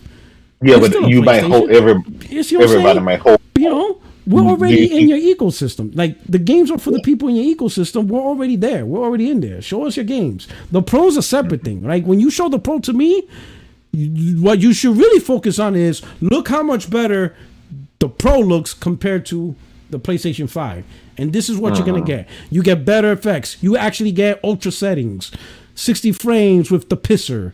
You know, you get that. That's really what the Pro's about, because the games is gonna be on both platforms. The Pro's not gonna get exclusives, right? So it's not like oh, you release no games for the Pro. Every game being released is for the Pro. It's a PlayStation 5. You know what I'm saying? So, but the games is for the people who are we're already in PlayStation. We're already there. You know what I'm saying? Yeah. So just let us know. The Pro, in my opinion, advertise it. Focus on what it does better than the PS5. That's what your focus should be on.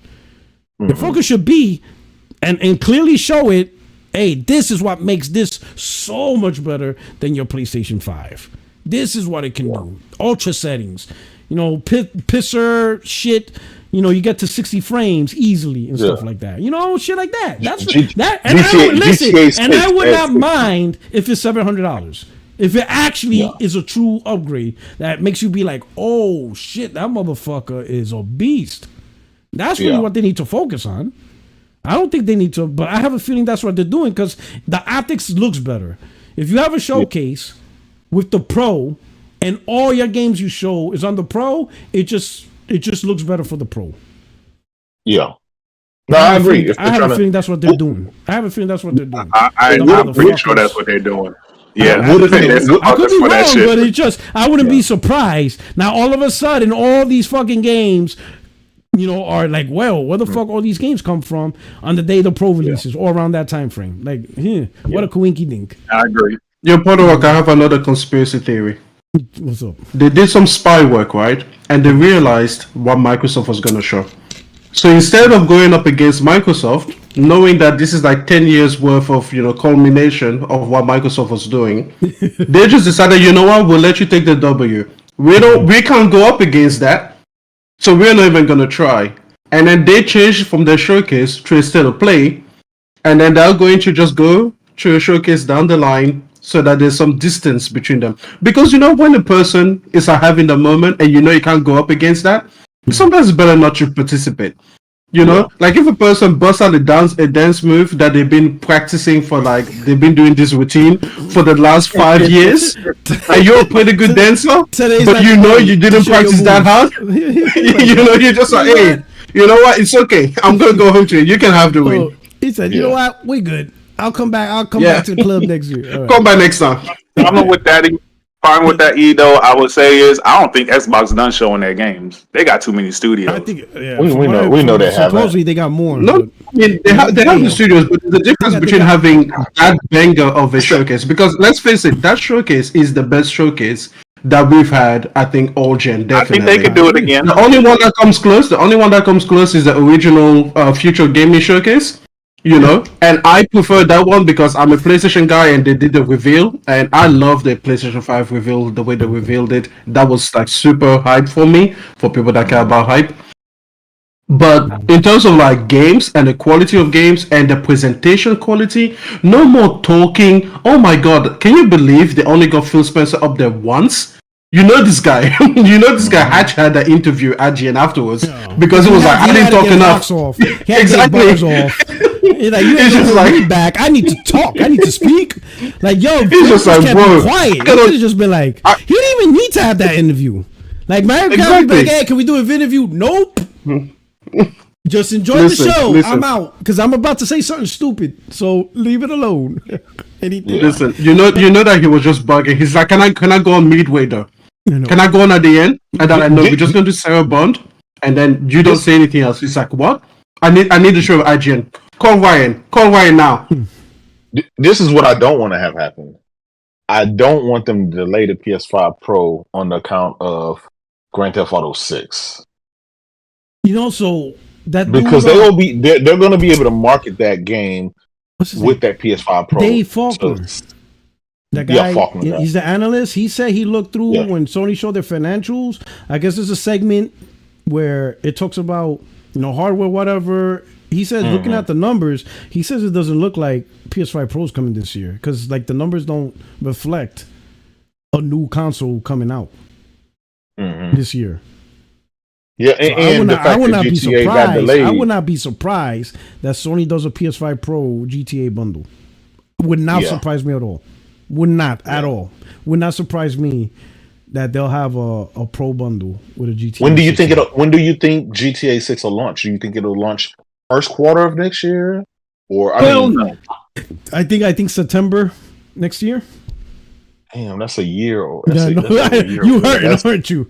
Yeah. No. Because I'm thinking from a number standpoint, that's 2025, the end of 2025, basically 2026. Yeah, that's 2026. How much longer? If this is supposed to be the halfway point, this year at the end of this year, the halfway point. How much longer? I mean, they drop a Pro in 2026. That means this generation is going to last to 2030. I'm telling you, and I think, we talked about that, right? To really like the whole 8-year generation thing, that has to. If it takes 5 years to make a game, you can't keep having 8-year gens. It just it mathematically doesn't align. Yeah. It just doesn't. It just I know a lot of people don't like to hear that. They got 37 studios. I mean, I made a video that said that, listen, it should even last 12 years. Listen, at the moment, it's not... Like, we've gotten into this cadence, right? 7 to 8 years for in between generations. But it kind of made sense. Like, by the end of the PS4, people were fed up with it. Like, people had real issues with PS4. It sounds like a jet engine, right? Like, there were some hardware things. PS3 was the same thing. Like, it was just looking behind the times. So, now with the PS5, especially if you have a PS5 Pro, let's say that you buy your PS5 Pro end of next year, right? Because, again, it might not come out this year. Then you only have 3 years to enjoy it, and then you go to the next one. And in the meantime, where are the games? Like, Naughty Dog will come up with one game, maybe 2, if both of those teams are like working really hard. But then the next game is going to be, get a costume support. I think it should be at least 10 years, up to 12 years. Like, again, find a good cadence there where people got their value out of the product. And I don't understand why people want to like stumble from generation to generation as quickly as possible. Like, what is the point? If a person gets a PlayStation 6 right now, I'll be like, please keep it away from me, because I haven't gotten, the enjoyment out of my PS5. The Xbox dudes already talking about having another console in 2026. Like, they're ready to move on to another generation. I'm like, what the fuck? Well, they only do that because they think that's a strategy for the resurgence of the 360 strategy, which they don't. But it didn't work in the 360 era. It's not going to work this gen. It didn't work. 360 had exclusives. They still lost. 360 had exclusives, like real exclusives. Yeah. They didn't put games on PlayStation. Like, that's already, you know what I'm saying? But it's true. Like, the 8-year gen, like, before, gens used to be 5 years. It was 5-year gens for consoles. Now it's slowly migrated to 8 years. And I think the next migration is like what you're saying, 10 to 11. Because games can't take 5-6 years to make, but the generational console is 8. The math don't add up. That means most developers will maybe get one game, and then the second game across gen, which you just can't survive just making one game per gen. And then when you make the next gen, majority of the industry is not ready for it. Only maybe the biggest publishers, period. And now when you look at it, the biggest publishers, 2 of them belong to Microsoft now, because it was ABK and Bethesda. So there's a small group that can actually keep up with, consistent 8-year gens. The rest, in my opinion, Square Enix is still dragging their ass. Oh, 100%. Yeah, 100%. We're 4 years deep and they still haven't got a hold of really getting this gen down. Yeah. I mean, sorry, Poto, that point there is so poignant because it's like people don't realize how behind the times these developers have to be. They are working they're working behind, the 8 ball because it's like when a new gen comes out, you have to bring up your tech. That is like engine tech. That is like, engineers and everything. They have to be trained up. These tools have to be scaled up. Remember the tools?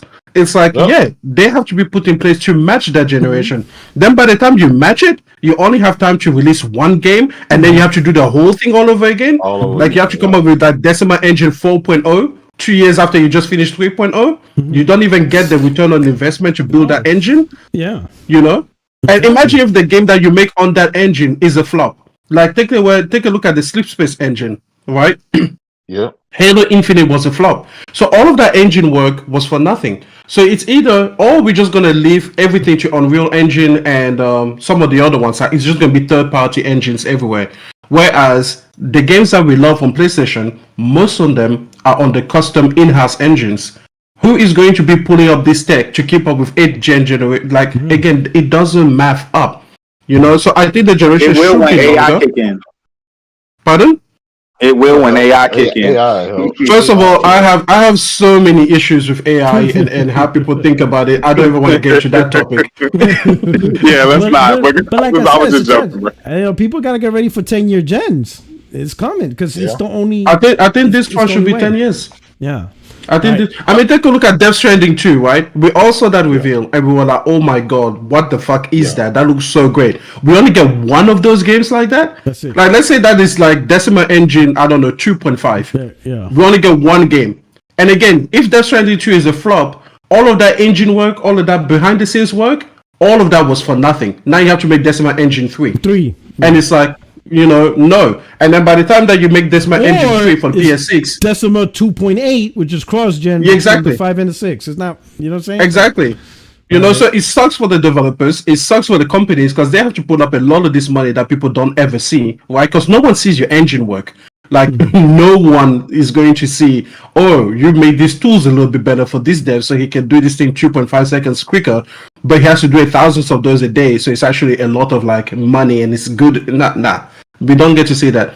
10-year generations for this gen makes a lot of sense. And a PS6 going forward, if we don't reduce the time, to make these AAA games, hey, get ready to be in there for the long haul. It's gonna be generation long. When they say a generation, it's gonna be 25 years. They're gonna be like, hey, here's your PlayStation 9. You're gonna hand it over to your grandchild. So that she got. When they say this, we believe in generations. We believe in a generation. Your family. This console's gonna be a generation. Let's talk about the next game, right, and see how it is. Lego Horizon, right? So obviously this was part of a strategy. This game was in development for 2 years, right? Because it's a Lego game, right? And you saw they already have merch. They had like that tall neck Lego set and stuff like that.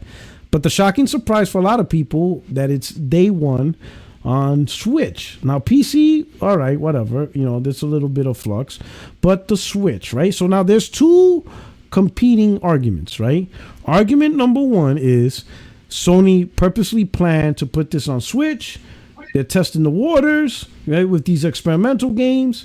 And some people think it's a stupid idea because, Nintendo will never put Mario, even if a Lego game is on that, right? So why Sony is purposely putting games on Switch, day and date, that sends a fucked up message, right? Because it's still the Horizon IP. And then the other side, which is what I think is you have two brand IPs, right? You got the Lego brand IP and the PlayStation, Horizon IP, Sony, again, mentioned that they want to come together. They want to expand their IPs into different mediums, right? And I think just these two companies, sat at the table, discuss what's in the best interest of their company so they could respond to their shareholders. And ultimately, they came to this, agreement that, hey, we're going to put it on PS5 because that's Sony's decision, PC, but the Switch, Lego wanted another platform because of their brand IP. That's what I think happened, right? What do you guys think, right? And what type of impact Does Lego Horizon being day one on Switch, does it send a bad message? You know, does it send bad optics? Like, what do you guys think? So we'll start with the truth. Honestly, I don't know. I just know Sony's, third party now, in my opinion. So, you know what I'm saying? It is what it is. You know what? You third party, dog. Fuck it. We're not even gonna. Yeah. We're not even. It just doesn't matter now. Fuck it. Whatever. I just think everybody going third. Well, besides Nintendo, and Sony trying to go third party in their own little way while still putting their console first. I wouldn't have said that if they didn't put it on the Switch. But when they put it on the Switch, I'm like, they definitely third party now. I mean, yeah, you can argue that. I mean, listen. It's a Lego game, so I don't give a fuck. But it's still a game, even if it's an indie game. A game's a game. You know what I'm saying? And I know some people say, "Hey, well, they didn't put Astro Bot." That's fine, but that still doesn't negate the fact that Lego Horizon's on Switch. You know, and you can argue that's the best version because it's portable. Well, I mean, you can if take it it works, on the go. You can play anywhere. Yeah, you can play at work. It's a Lego game. You got a portal. You don't need to play a Lego game on a 4K TV. You play it on your portal. So you could for like $800. But you see what I'm saying? But it's just it's like, oh shit, you see what I'm saying? All right, Jada, what do you think, man? Did they betray you? I don't know. This is how they do us for our years of service. I said, fuck it. I picked up my DD214. I already retired, dog. I already collected my. Oh check. Man, he let Lego retire. Come on, man. Come on, man. Look, it came in. Look, U.S. Department of Veterans. U.S. Department of Veterans. I already got my shit. I already got my shit. You thought I was still serving? Nah, I'm out, dog. Another year. I already got my shit. Dog, I'm retired. I already got my first check. At least see the generation through. See this generation through. I did early retirement, bro. I did early retirement. See, it came in just to show you guys. I retired. Man. I got my compensation. I got my VA claiming. I'm 100% disabled. You know, salute to you, bro. Post-traumatic stress disorder. You know what I'm saying? There you go. Putting that shit on console war got to what do you think? I don't get it. Like, yo, when you saw that on Switch, what did you think? Like, what was your reaction? I didn't give a shit. It's a fucking Lego game. Yeah, it's a kid game. It's for kids. Okay. Yeah, I didn't. Honestly, I didn't even think about it. Is this cold, man? Listen, you could be real, man. You're among friends, bro. We got you. I know. Listen, if I tell you, I didn't think 1 second about it. My brain didn't process it. It didn't even care because it's fucking Legos. Now, if it wasn't a Lego game, if it would have been any other game except for Lego, I probably would have felt some type of way. But the fact that it's fucking Lego, like they could have put that shit on Xbox, I'm gonna be honest, I wouldn't have fucking cared. Okay. It's Lego. Matter of fact, it's a Lego game that Sony licensed the IP of Horizon for, and they actually, if you watch their financials that they did, they actually talk about that, leveraging where it makes sense, their IP for toys, TV shows, movies, and some experimental projects and stuff like that. And I'm like, okay, a company called Lego, that's this huge company. They got all these movies, right? And don't Sony make the Lego movies, right? Yeah. So it's a lot of synergy there. And for them to do that, and it's like, give it to Nintendo is not a competition for Sony, right? We don't think of Nintendo as being a competition for Sony. We've said that for fucking a decade now, right? Xbox is the competition, right? And so that's why it never dawned on me to even give it a second thought of caring. I'm gonna be honest, my kids, and my youngest is 8. He plays some of the Lego games. He, Horizon is a little bit too advanced for him. He's not really into Horizon like that, or it never really just catches his attention. He'll fucking probably be on it, but only because it's a Lego game, not because it's Horizon. He's like, it's Legos, okay. I don't think most kids know what the fuck Horizon is, but maybe Sony's counting on that. Well, if we get these kids and we get the people like that to start knowing about this IP, then when the movie and the movie come out, like this thing can be bigger than what we think it is, and clearly they're just for the pushing movie, Horizon. I didn't even think about that. Clearly it's not about trying to make them, because at first I'm thinking Lego Horizon is not going to make people want to play Horizon. It's like it's such a far departure, but you play Lego Horizon the game, and now if they do come out with a Lego Horizon movie, I could see the transition. Like, oh, this is the game I play on my Switch. You see what I'm saying? Mom, exactly. take me to watch the movie. Yeah, that's it's. You have to look what Herman Holtz and what the other guy said. The other CEO said, like even Hiroki, they were like, we got these IPs that we make all this money on when it comes to games. Now we're to the point where we can make TV shows that are being successful. We can make movies. We make the music, our own music form, right? We doing X, Y, and Z. Now they're investing in all this other stuff. They gotta. It's like that synergy. They don't just want to make an IP and say, okay, this is just a video game. This is finna be a movie, a music soundtrack. We finna make as much money as we possibly can across the spectrum. Even if you don't care about games, you're gonna know what the fuck The Last of Us is. You're gonna know what God of War is. You're gonna know what Ghost of Tsushima is. Even if you're not a gamer, And I think what better way to do it than Lego? It doesn't take much to make these fucking games. They probably cost them $5 million to make a fucking Lego game. I can't see it cost them much developing that. And they co-produced it with Lego, so I see movie. I see the music soundtrack. I see making people, because there's still a lot of people that are not into Horizon, and maybe they're gonna push that. They've been pushing fucking Horizon they've been pushing it for a minute. We got Horizon Zero Dawn, Horizon Forbidden West, Horizon Burning Shores. Now we got a fucking Horizon Lego game. They got Horizon toys. Now they got a Horizon movie coming out. The people make it. So I see a lot there. So I look at it from that standpoint. I don't look at it as they took Horizon 3 and they put it on the fucking Switch. I don't, I didn't even, so I don't care. Fuck it. Call it a multi-plat. Call it Sony going multi-plat. Who cares? Whatever to float your boat. It makes no difference with me, because at the end of the day, as long as that shit ain't on Xbox, as long as it's not on the competition's platform, I don't care. So JW, you agree with me? They just third party. Yeah, fine. Gotcha. Shit. Oh, man. You're not gonna get any outrides out of me. I don't care. Man. Listen, I got my DD214. If that makes you feel good, yeah. Listen, Jada, retire, bro. Retirement's beautiful out here, bro.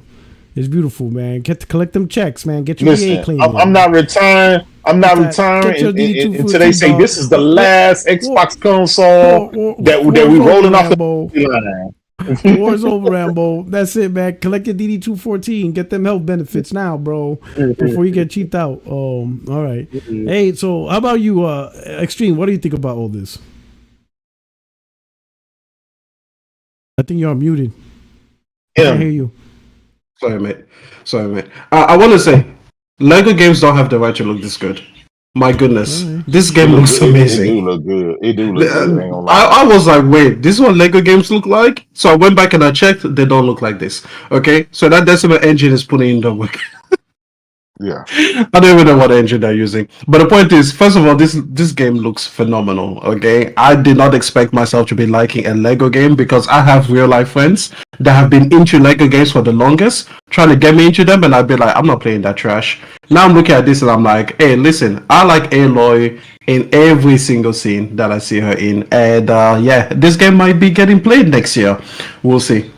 Second of all, when it comes to When it comes to them putting it on the Switch, I don't really have an issue with them putting it on the Switch. I think that's a Lego thing. And remember that Lego is a bigger IP than Horizon. So in terms of having the weight in the room, Lego will be able to tell them, they can say, hey, don't put it on Xbox. But if Lego's like, okay, we want to put it on Switch, like, boy, who's going to throw the weight around in that room? It's going to be Lego. So I guess it's a Lego decision, whatever.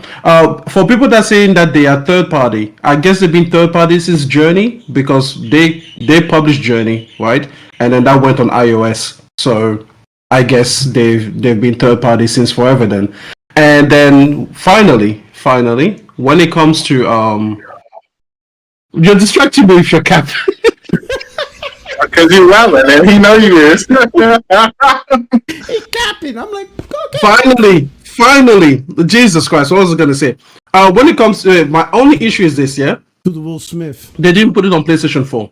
I don't understand why they didn't put it on PlayStation 4. Putting it on the Switch is one thing. That I. Why isn't it on the PlayStation 4 though? That's my only issue with it because I'm like, wait. That don't make sense. From a technical standpoint, if you can put it on the Switch, then you can put it on PS4. Yeah. Also, this franchise was born on the PS4. Okay, and you still have half of your fan base on the PS4. I agree. I put this on Twitter, and then some people were telling me that it's because they want people to move to the PS5. But hey, guess what? No one is going to move to a console for a Lego game. If they are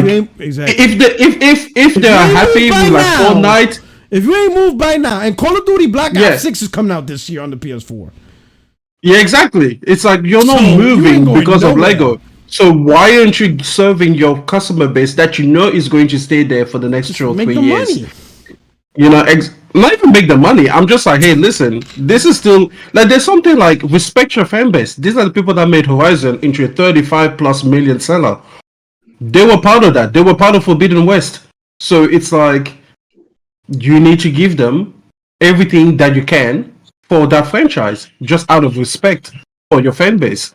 Like again, I find it if you had just been PS5 and PC, even if the PC requirements were low enough, that's fair enough, right? Whatever. But you put it on Switch and you disrespect the PS4 people. It's weaker than exactly. So I'm just like that's for me that's way more important to the PlayStation. That's way more pertinent to the PlayStation fan base than does this make Sony third? Like they've been publishing on other platforms ever since they were created. Whatever. That's not the argument. The argument is why isn't it on PS4 when it clearly has a capacity to be on PS4? Like that is such a strange omission. I don't understand the reasoning behind it. Yeah, and I don't buy the whole upgrade. This game is not the type of game to make. It's not a system seller. Like it's not a system seller for Lego. Okay, so no one's gonna be like watching the showcase and be like, oh shit, I didn't want to buy a PS5 this year, but goddamn that Lego game. Now that I don't think it is anything like that. I think it's more so. I don't think they're putting any more games on the PlayStation 4. I think they're trying to ship every game from here on out. Every game from here on out. No matter if it's small. Hold on. Every game from first party here on out, whether it's small or irrelevant, they're trying to get you to shift to PlayStation 5. The way I could see it, I'm not saying I'm right. The way I see it is maybe a business decision is okay. If we're not going to put on the PlayStation 4 and we don't know how well this game will sell, then we can probably make up some of that money on the Switch because we don't care if they upgrade or not.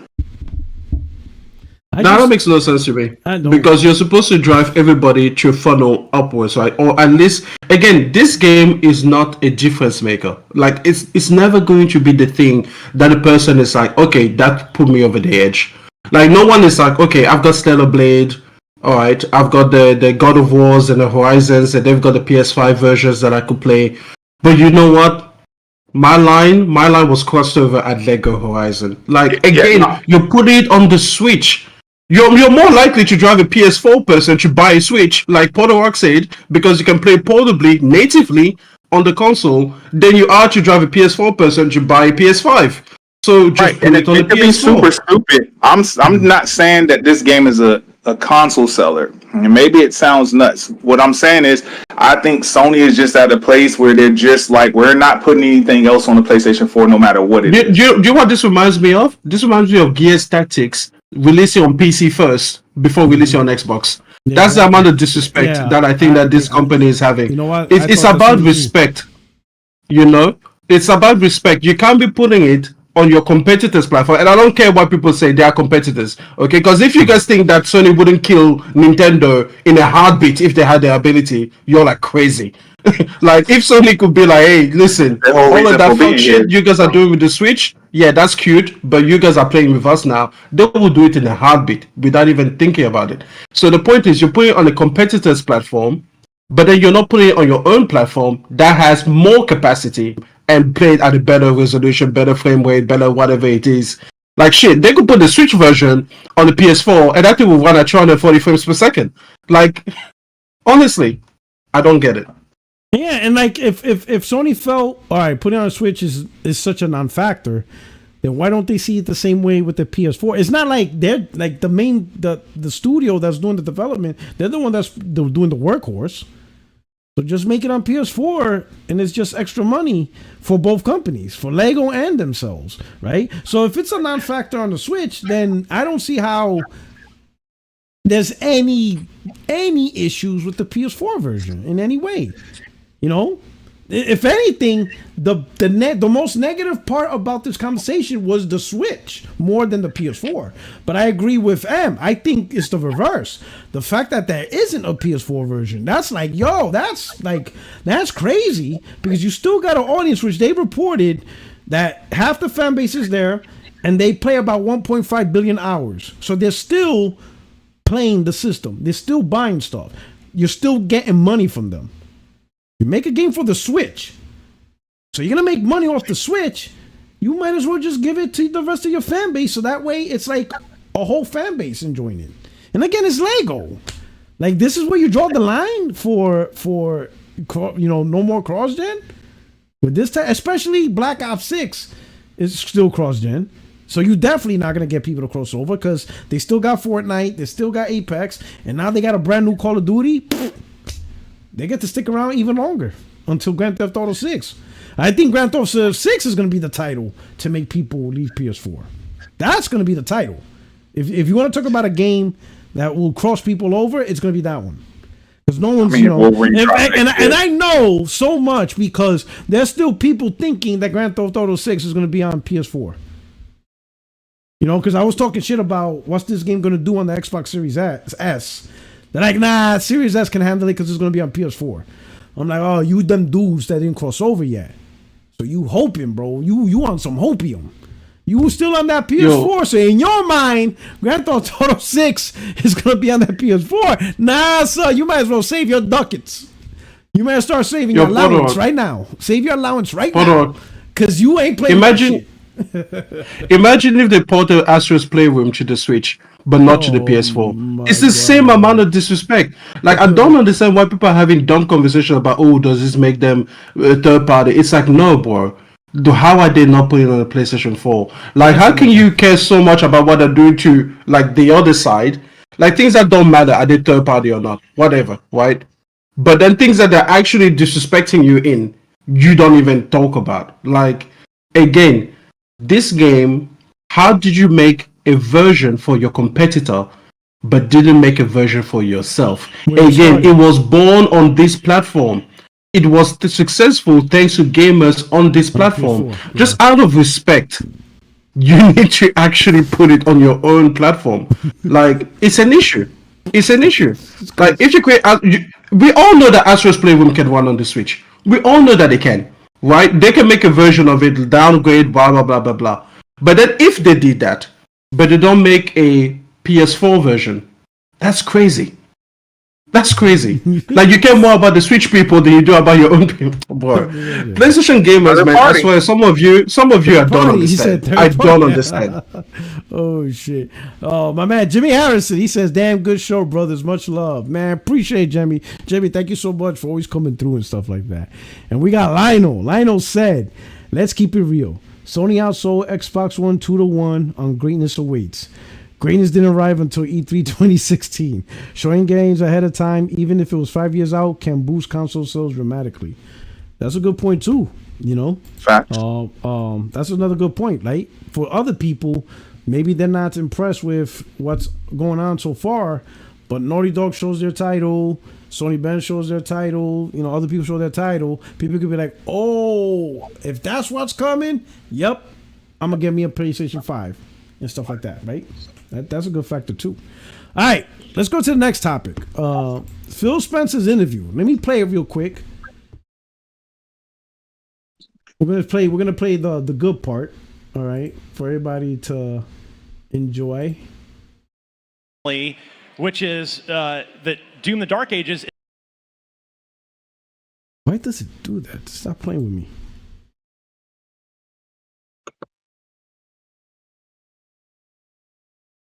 Is also going to ship on PS5, something that you've done with some other games. So can you, from a business level, like, can you walk me through, you know, you paid $7.5 billion to acquire Bethesda's ZeniMax. So what's the calculus, like, what's the process there for deciding, like, okay, new Doom, let's keep it multi-platform as it has been, or just put it on Xbox. So what's kind of the thought process there? Well, on Doom, it's definitely one of those franchises that has a history on so many devices. Yeah. I think they have like Doom running on a lawnmower somewhere when you go back. But and it's a franchise that I think everybody deserves to play. I'm really proud of what the team, and to be honest, like I was in a meeting with Marty and the team a couple of years ago, and I asked Marty what he wanted to do, and he said he wanted to ship it on all platforms. I said, let's go do that. Like it was as simple as that.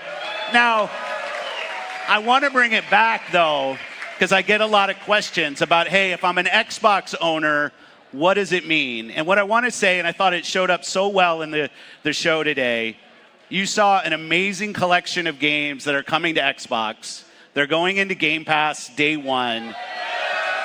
And Game Pass showed up so well. If you buy the game on our console, you get to play it on PC. You buy it on PC, so the cross entitlement stuff is all there, and we're focused on future hardware with forward compatibility. Our commitment to our Xbox customers is you're going to get the opportunity to buy or subscribe to the game. We're going to support the game on other screens, and you are going to see more of our games on more platforms. And we just see that as a benefit to the franchises that we're building, and we see that from players, and the players love to be able to play. Well, thank you. There you go. Man, Ryan McCaffrey had to swallow that one, right? Yeah, buddy. Yeah, boy, he was like, all right, there you go, J-Dub. Yeah, buddy.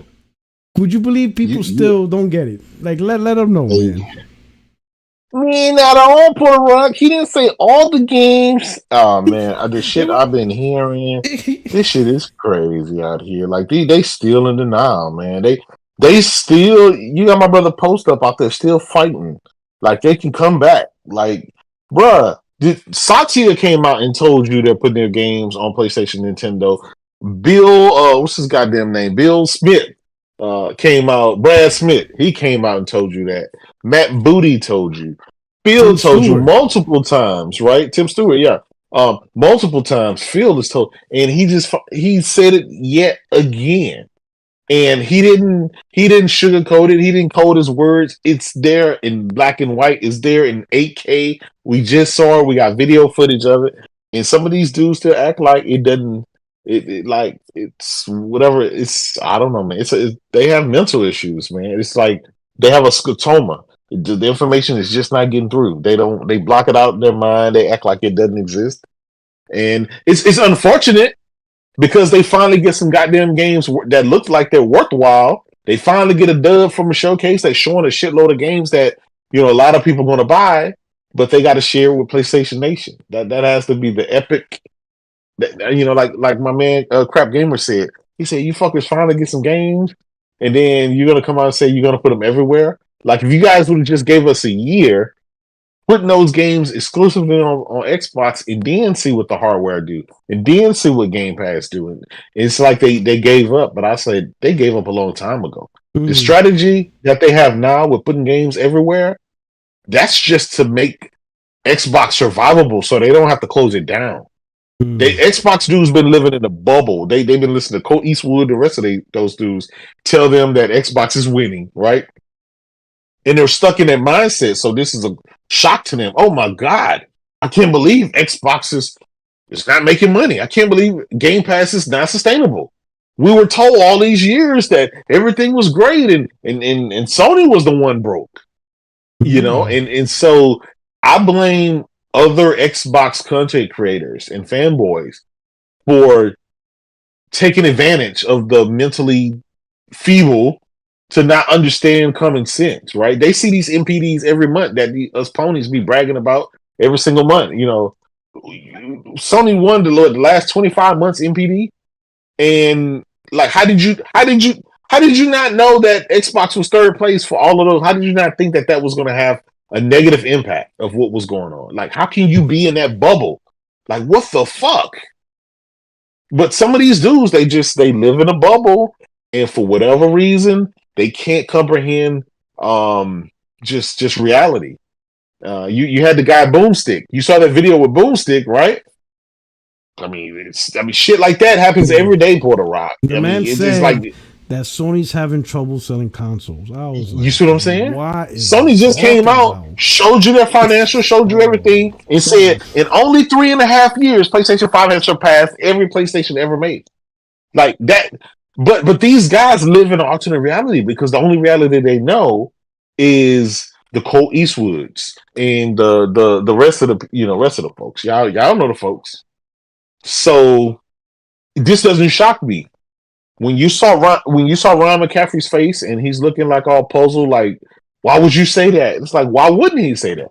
He's tired of these fucking numbskulls tweeting him, and he's tired of being afraid to come out into public light because his rabid fan base doesn't understand common sense. Mm. The average man realized this a long time ago, last generation, that they were going down this avenue. Damn Porter Rock. We've been podcasting for every single week for the last damn 10 years saying this same shit. Now that Phil is saying it, they act like, oh my God. Like, come on, man. So that's why I just do what I do. Poke my fun at them, laugh at them, and wish them well.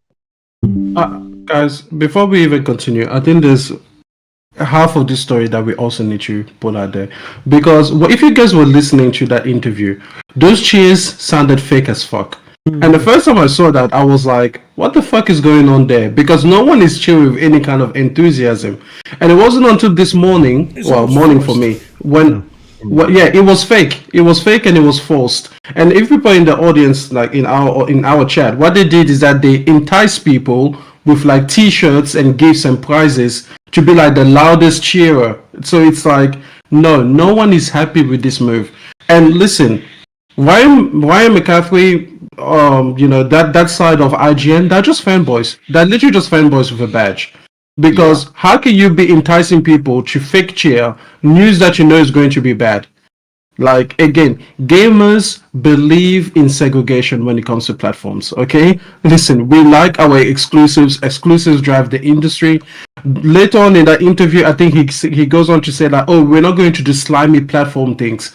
Like, you mean like what, buying entire publishers? Like, bro, what are you talking about? Phil Spencer needs to go. This guy needs to be fired. If you are like a truck in the chat and everything, this is the guy that made you wait 10 years, then he's finally delivering you banger games and is giving it to the other side. Like, honestly, what are you doing? Get rid of this person. And get rid of these interviews with all of the fakeness that surrounds them. Like, go and talk to like a Bloomberg. Go and talk to a freaking GQ like Jim Ryan did. Go and talk to people that are going to give you fake reactions. We deserve better journalism than this, like, as gamers. Because it's like, we're not even getting the real reactions from gamers at this news. And as far as the news itself is concerned, I mean, it is whatever, right? He didn't say anything new. He didn't say anything we didn't expect.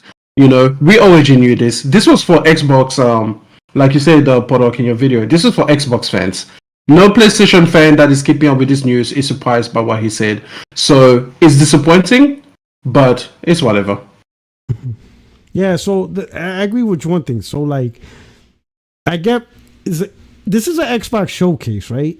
And you have a live interview, but you want to tell the Xbox audience that you're putting games on PlayStation? That's like, would you really expect them to cheer? Like if you're there and you take the time to go to LA, some people flew into LA, to attend this stuff, right? It's not just the people local to California. Yeah, they paid all that money. You're an Xbox fan. You're there because you want to know about Xbox. You see in the show, I gotta tell you guys something. I'm putting your shit on PlayStation. I didn't come to hear that shit. Like, this is the wrong audience. Like, if you really want to talk about that, maybe go to like a less Xbox-centric showcase, maybe like a game showcase, or maybe during Summer Game Fest, where it's more neutral, and it's not because that is weird. Imagine if Sony did that. Imagine if Sony had their showcase and they PlayStation Experience, Horizon. PlayStation Experience, and then they're like, hey, imagine that PlayStation Experience, and they announce Lego Horizon on Switch there, or they talk about and then all these games going to PC. You're just like, like, what the fuck is going on here? Like, this is not the venue. This is the Xbox shit. This is Xbox centric day, And we're doing a post interview with Phil Spencer at that great Xbox showcase. Oh yeah, it's great. We got it. Oh, we want to let you know we're putting more games on PlayStation just to get out that way. Like, he technically didn't have to say it. He didn't need to say that. He didn't need to say. In fact, I'm gonna be honest. I don't even know why he said that. Yeah. He just likes to talk, man. I don't know why. Like Doom, he could have just stopped at, Doom was something that was all over. We talked to the creator, and the creator wanted to put it on PlayStation, so I said, all right, fine, we'll do it. Yeah. And he could have just stopped right there. He could have, Puerto Rock. He could have said this. Hey, the games that were already on PlayStation, we're just going to keep those games there because that's where they belong. He could have said that. I would have been more generous. I would have been more generous. I'd be like, Phil, this is what you're going to say. When people ask, hey, why is Doom going to PS5? Tell them Bethesda already invested into the game, and right now it would be so much a monetary loss. So we have to look at this. Some projects, we're looking at our records, and it just wouldn't have been financial. We have to be more. We have to be smarter with how we are responsible with stuff like that. I would have made up some shit like. Yeah. It just wouldn't be a financial thing. We have to now look at things that are already in play, and some things, we look back and we're like, man, we can't really do that again. We got to keep going. So that's why Doom, and plus Doom is a game that's traditionally on everything anyway. So we're just going to keep this that way. And then that's it. Next question. But no, my man said, but since we on topic, I want to let y'all know the only shit you're going to get from me is you're going to buy or play the game on Game Pass. That's my commitment to you. Don't fucking ask me for exclusives. You might as well should have said that. Stop asking for exclusives, because that's not our mojo. So give it up. You can tell though that he was happy to finally get it out. Oh yeah, because obviously he's been suppressed for the last few months. We hadn't heard from him at all. No tweets, no nothing. And he finally came there. He was like he was happy. He was finally to just fucking get it out. Yeah, I'm telling you, Phil. If you really want to be free, there's only one way to finally be free, so your fan base can finally leave you alone about exclusives and put Halo or Gears on PlayStation. Once you announce that, you just gotta announce it. You don't even have to show the game. Just do a little Twitter thing that says Halo coming soon on PlayStation 5. That's it. That will break the glass. That's it. At that point, that's it. You will never have to deal with an Xbox fan base still holding on to this idea of trying to force you into something he clearly wants to do. He clearly doesn't want to fight the console war. So he needs to, that Gears or Halo will break that. I don't even think Forza will do it. I'll be honest. If you announce Forza, they'll still cling. It has to be Gears or Halo. You put one of those two games on there, it's done. That new Gears, the message. The message would be crystal clear, and he will never have to do another interview on that topic again. Never ever. Yeah. It will finally break through to these fools. That's all. Well, like what Tim Dog said was, when he found out the plans and stuff like that, he jumped ship because he told Phil to just be honest and just tell people now, so that you can have just, everybody will be upset for one day and then they'll move on with their lives. But if you string them along, every time a game comes out, you're going to have to deal with this big outrage consistently. Like you're forever, perpetually going to have to deal with all this bad funk over Xbox. But if you just come out, be honest with them, say, hey, it's from financial reasons, we got to do this, we got to do that to stay afloat. And then let the gamers just decide whether they're going to stick around or not. But Phil couldn't be honest because he was afraid that, his hardcore fan base is going to leave. And, and I get that's a tough decision to be in. But, I mean, that's why they pay you the big bucks. Microsoft put themselves in that situation. I agree. Yeah. Because they constantly trying to be their friends and stuff. And now he's trying to hold on to that fact that, like, I'm trying to let y'all down easy. Like, we about to break up from this friendship, but or like how Puerto Rock say, they be concubines or whatever. We about to break up, but I gotta let you down easy. That's pretty much the box he put himself in. Because he still talk to these guys. As you can see, he still fly people out. He still is very much so in contact with these people because Xbox is not quitting. They are definitely changing strategies. They may not be in the console war anymore, but I definitely think they are still full bore on the Game Pass. And I was like, Sony even needs to be careful with that too, because he even said it. We're using other platforms to build our brand. So like they got all these games coming out that if people really enjoy, or I think they have a huge chance of being the game of the year this year for sure. In that conversation, and you start using your brand power, Sony and Switch does, and they build up their brand to where people start to appreciate Xbox and they rebuild themselves and they keep this going consistently, then Xbox can always be like, well, now we're going to take everything back, and if you want it, you got to come to Game Pass. You know what I'm saying? Yeah. And that's what they wanted to do anyway. That's what they wanted to do anyways. They wanted to change the battlefield because they know that Sony does not have the financials to really run a subscription service just straight up and down without, you know what I'm saying, without selling consoles and selling games. Can I just say, no one has the financials to run a subscription service that way. Oh, I know Disney and Paramount Plus. No, Disney and Paramount Plus, they don't make money. All of those things don't make money. They're finding that out. Yeah. No, what I'm saying is that these subscription services, they don't work, especially not for gaming, because the longer you have to spend with a particular product in order to get value out of your subscription, the worse it is for like it works a little bit for music, but even Spotify isn't profitable. And Spotify is like the most subscribed to subscription service thing is.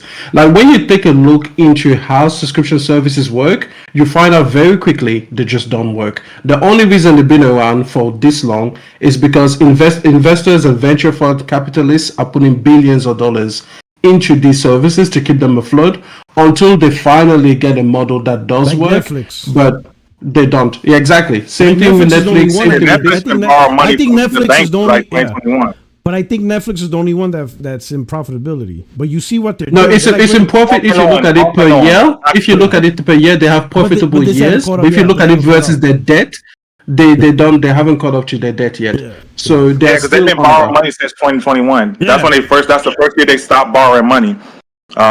So I know that because at this current moment, just like P-Rock, I'm a retired military dude, and I work in the film industry currently. So I understand it. But what I'm saying is, I think Microsoft is petty enough because the whole reason they made an Xbox, if you watch the Xbox documentary, is because they heard Sony say they was going to get rid of the PC or something like that. Yeah. And just like how Microsoft jumped in the game because they felt some type of way with Sony, and we know that Sony jumped in the game because Nintendo spit in their face. I feel like Microsoft could be petty enough to be like, yo, we'll just take all this shit down. I don't care if we lose, but as long as we take them motherfuckers down too. But but those people are gone. Those people are all gone. Those people that had that fight, they don't exist no more. They're not there. They're all gone. Them but Phil is there. Dudes, if Phil feels some type of way. But the thing is, Phil, Phil already said his number one responsibility. Like when he asked him about the Tango question, he's like, his number one responsibility is a sustainable business. Remember, he's not a low level guy. He's one of the presidents. He's one of the top dogs. He promoted himself out of the console war. His responsibility is the table. You believe Phil when he said that? That boy a liar. If he believed that, he wouldn't even try to go with Game Pass in the first place. To go what? Well, what? I said, you believe anything Phil say, he a liar. If he wanted the company to be profitable, he wouldn't have never went with Game Pass in the first place. Not full on. No, but the reason why I think he's doing with a Game Pass is because you know who likes that shit? Fucking Satya likes that shit. Why you think Office is a subscription? He made that fucking decision. You can't buy Microsoft Office because of his punk ass. Satya loves that cloud subscription shit. He loves that consistent revenue shit. He doesn't, he even said himself, he don't like console exclusives and shit like that or selling hardware. It's Satya. Satya's driving the overall map of all his divisions on what they need to follow. So each division needs to follow his fucking pipeline. This is Phil's way of doing what Satya likes. He likes subscription, he likes cloud, he likes software as a service, going everywhere. Well, here you go. This is how we can implement your strategy, but from a gaming perspective. That's all Satya. Satya loves that shit. Satya's loving the new Xbox. Oh boy, he's more excited than ever. He doesn't like exclusives and all that shit. He wants subscription services. He wants to leverage cloud. Watch, you're gonna see some weird shit, and that's all Satya. That's Satya's big overarching goal. Phil has to fit in and figure out, all right, If this is what the big boss likes, how can Xbox meet this guy's expectation? You know, think of it like in the military. You got the commanding general saying this is my fucking what you wanted, my commander's guidance. Now every colonel is trying to figure out, all right, how do I fit my scheme? Yeah, that's exactly what Phil Spencer. He's a colonel, and the CG is saying this is what my fucking force is gonna do. You know, everybody's trying to fit on the CG's guidance. They're like, all right, this is what the CG wants. This is how I fit into this battle plan. This is what we're gonna do. You know, that subscription shit and cloud shit, that's all Satya, bro. And you can't tell them nothing. Because when Satya took over, Microsoft was a $500 billion company. That motherfucker's $3 trillion, bro. You can't tell Satya shit. That motherfucker got unlimited power. You can't tell that motherfucker nothing. You know, you take a $500 billion company and now they're $3 trillion? Shit. That motherfucker is Julius Caesar right now. You're gonna have to stab the motherfucker to make him stop, you know. And that's just what it is, man. Like if Phil had more control, more common sense. If Xbox were to be fixed, it had to be done last gen. You had to do what Sony did. When Sony realized, hey, we fucked up with the PS3, they didn't wait till the PS4 to fix it. They did it that gen. So that way, that good faith is established once again, and it carries over into the new console. You're not relying on the new console to establish a new form of faith. In my opinion, when Xbox released the Xbox One X, the mid-gen refresh, that should have started a whole new covenant with the community, right? They should have never done day-and-day PC. Maybe, you know, PC 2 years later, that's fine. But when they launched Game Pass, it should have remained exclusive to console. First party exclusives, go after second party exclusives. Maybe some second party wants to make their games on PC. All right, fine. You know, just kind of like what Sony's doing. But everything is exclusive to include Game Pass. Don't put that shit day and date on PC. Sorry. Everybody got to stay focused. Rebuild that good faith to where people can say, okay, Microsoft with that Kinect bullshit, they realize it's a mistake. Xbox One X comes out. We got some third-party exclusives. We got some third-party time exclusives. We got some second-party deal. Oh, shit, we got this Game Pass. The only way to play Game Pass is on the console. Okay, cool. Now when the next gen comes, everybody sees that momentum carry over. They know when they, right off the bat, you're going to get exclusives. You got this new Game Pass that's getting more and more robust, but you can only play it on your console. And then see how it works from there. But you had to fix it during the Xbox One gen. He didn't do that. In fact, he made it worse by talking about PC and then talking commercials saying no console required. What? Like that's like Dunkin' Donuts saying, hey, don't buy donuts because they make you fat. You don't see a commercial like that. You know, you don't see Dunkin' Donuts support Jenny Craig or Weight Watchers program to lose weight. Because then you can't sell donuts because they make you fat. That's just not how it works. It's counterintuitive to what you're doing. You made a product while telling the people you don't need to buy the product. There's no way you could control that message. I know people are trying to say, well, what they're trying to do is reach out to the audience that don't buy consoles. Like, no, bro. That message is so tricky to get that no. You know, when you tell people no console required, you really are talking to the console audience. Hey, you don't gotta buy a console. Okay, so then I won't. Thanks. Like it's ridiculous, you know. Hit up the last topic. So it's not even the new Xbox Series S, but the all digital, right? With they bedazzled it, and it's $600. Yeah. Sure, it's limited edition, right? But $600 for a bedazzled Xbox is fucking bedazzled. That's what they said. A bedazzled Xbox for $6. Listen, they couldn't even sell the Diablo $350 bundle. They had trouble selling this Xbox Series X for $350. What the fuck are they thinking selling a $600 one? The $600 one was the disc one with the 2 terabyte. Is it disc? It's the disc one, the 2 terabyte, right. Yeah. Yeah, the all digital is $500. Okay. So all digital. No, it's $449. No, Yeah. it's 449. Yeah, that's crazy. So wait, the all digital Xbox is the price of the PS5 disc? No, it's 449. 450. Yeah, so 450, but that's what they're selling the PS5 regular. This one is 450 at the direct. PS5 right now. I think it's 500, but it's still at the direct. They have it for 450. I'm gonna be honest with you. It don't make sense in the sense that if you think about it, they put the 2 terabyte in the disc one and put the 1 terabyte in the all digital. Oh my god! You know why? You're right. Like what the fuck? I mean, but to be honest, it makes sense because all the games download to the SSD anyway. To be honest, it doesn't matter because it's not like the game runs off the disc. It gets installed. So the all digital should have been 2 terabytes also. But they should find. But it's because they did that proprietary hard drive crap. Yeah, but you know what? Either way, the silicon is expensive for everybody. Because they're not dropping in price. So if Sony's you know what they should have done? Microsoft is definitely having trouble getting their shit down. They should have done a version of it where they had an expandable drive, just like the PlayStation 5, where you could put in any generic third-party one, and kept the traditional, like the one they came out with. They should have kept the one so that if you have a memory card already from another console, you can still use that card at the back. But if you want to expand going forward, you also have the option of just buying the third party. Like give people both options so that if a person wants to upgrade their storage for a reasonable price, they can do that. If a person already has bought into their little ecosystem or the little cards at the back, the little disposable cards, then you can do that as well. That's what they should have done instead of trying to upgrade the actual internal SSD. Yeah, they should have never done that proprietary.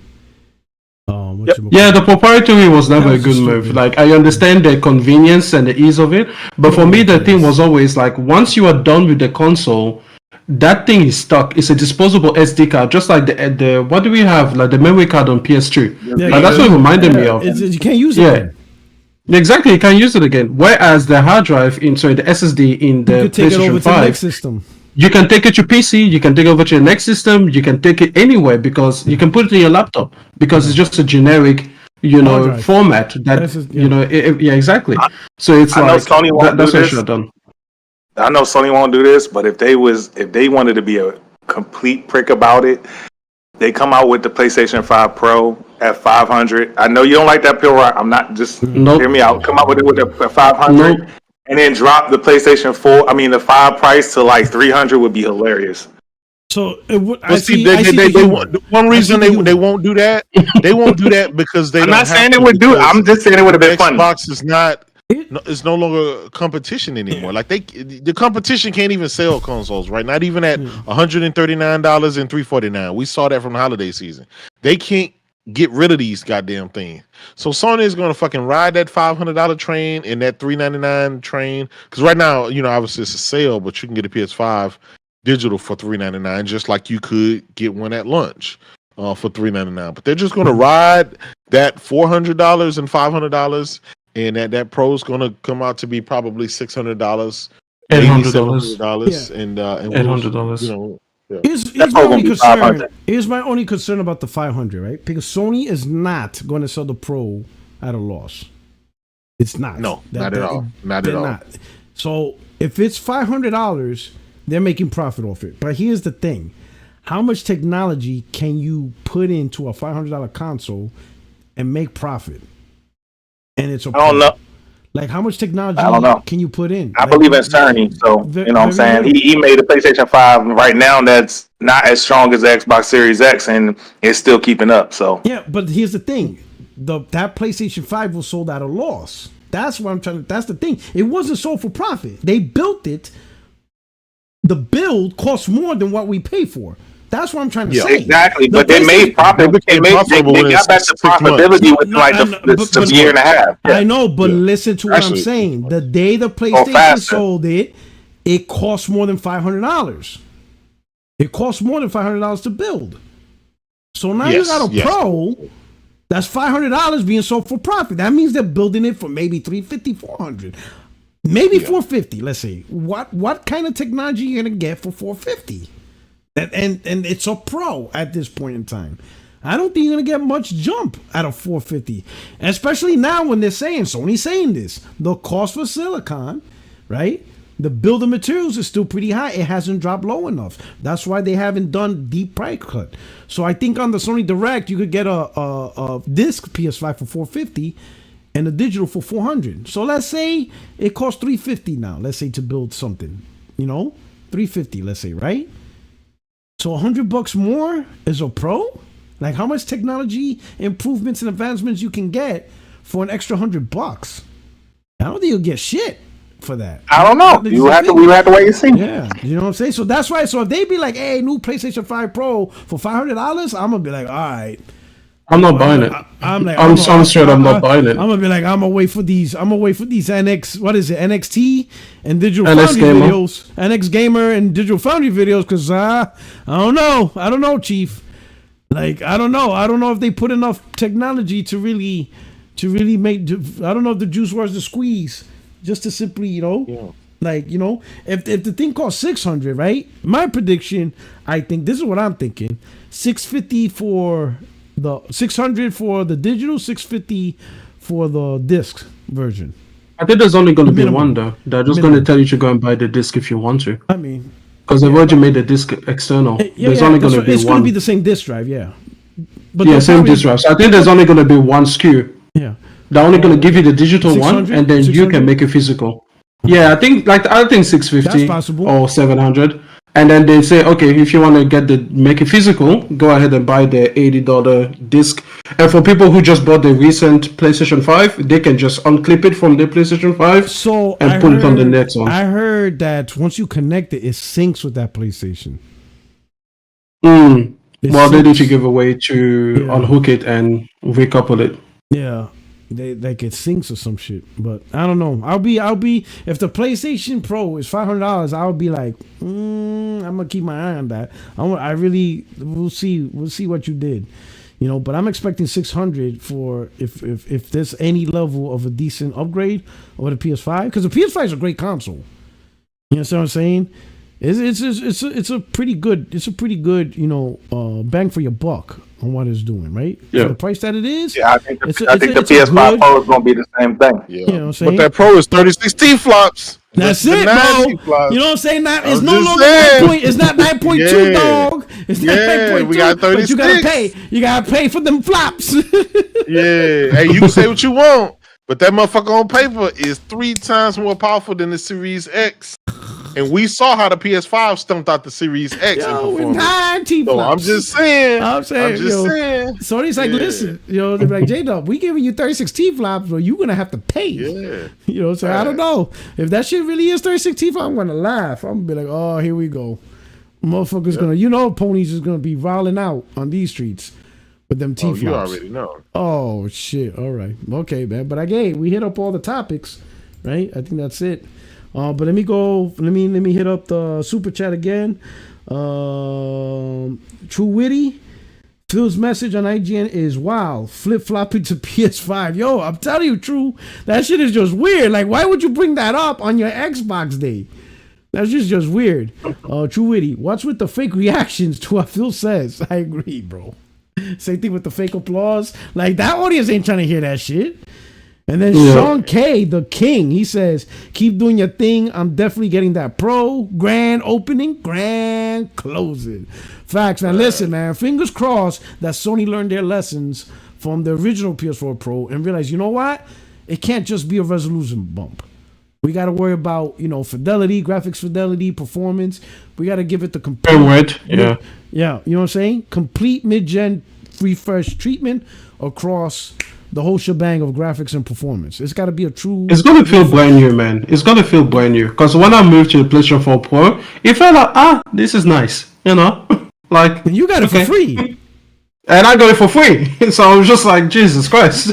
Imagine if I pay for this shit. I want my money back. Like, bro, you got it for free. Well, I am owed restitution. You are owed restitution. It took some time. It took some time to write the entry for me to get this. Like, oh, man. So hopefully they do it, man. But anyway, we're going to do our... Oh, you know what I should do one day? I should bring the poem. I should bring the poem I wrote for it, right? That actually got me the free PlayStation 4 Pro. Because it was a poem. He wrote a haiku. Yeah. To get a... I wrote a haiku for it. Yeah, that's what got me. I'll see if I can find it again.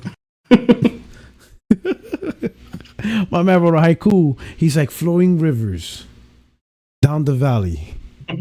Xbox is third party. A haiku by Porter Rock. Oh, A haiku by Porter Rock. Oh, you know what I'm saying? He's like, oh man, Porter Rock writing haikus. Hey, I'm retired, so I could pick up a new hobby, man. You got time. You got time. I got time now. I'm gonna have haikus. I'm gonna end the show on haikus. Anyway, we'll do our outros. We'll start off with M. Yo, hey, listen, guys. Great time being here. Thank you so much for being here. I don't have anywhere to point you to. You can go to my channel if you want more of me for some reason. But yeah, it's just you guys have a great day. You know, great night, whatever it is you're. All right, J-Dub, man, put in your DD214, dog. Pick that shit up. It's time to pack it up, bro. PlayStation third I ain't party. leaving until I get my. Listen, I ain't leaving until I get my 36 T flops. I want the world's most powerful PlayStation. You know what I'm saying? Most powerful console. Most powerful PlayStation. Once I get that title back, I'll think about retiring once I get that title back. The day you got it, the day you buy it, I'm retired. Yeah. That's it. I'm officially retired. No, I'm gonna be honest. Once Halo and Gears come, then I'll retire. Man. I'll go ahead and at that point. Yeah. Now you're abusing them. Now it's just abuse. Yeah, now everything is just for shits and giggles. I mean, it's just for fun. Anyway, y'all know where to find me, man. Find me on Twitter at JDubCity16, man. Try to keep you guys laughing and shit with all the jokes. Awesome, all right. Trying to keep this great console war going. You know what I'm saying? And the truth, man, debuting. You gonna come back, brother? You know you're always welcome. Yeah, I mean, look, I ain't even consistent with my own YouTube channel. So, shit. So this is what I'm gonna do. See, we're gonna go. Hey, look, Rock, I'll be enjoying my retirement. You be working still. No shit. We're gonna go right here. We're gonna give you. Where the fuck is it at? I don't even know where the fuck is that. Well, I'll figure it out. I'm gonna give you podcast guest rights, right? And then boom, you could jump in anytime you want. You could just jump in live on air, no invite needed. You could just hop on. I appreciate it. Hop on, get on, hop on. You know what I'm saying? But anyway, John Baptiste, before we go, John Baptiste said we got one more thing to say. Did you guys know that COD Modern Warfare 3 that came out last year is no longer on the PS Store? Are you serious? I don't care about COD, so I wouldn't know. I mean, I don't play COD like that, but I didn't know that. What does that mean? It's no longer on the store. You can't buy it no more? I don't know. Some weird shit. That's some weird shit, I guess. We're going to have to do some investigations. All right? But anyway, hey, chat, listen up, man. Thank you so much for all the viewers out there. Thank you so much for rocking out with the channel. We got 200 likes. That's what I'm talking about, right? But I appreciate, hey, if you're new to the channel, don't forget to subscribe. And if you haven't liked already, hit the like button on your way out. We will see you guys next week. This is your only friend in these YouTube streets, Porter77. We're out here enjoying some PlayStation third-party games. You guys take care. Peace.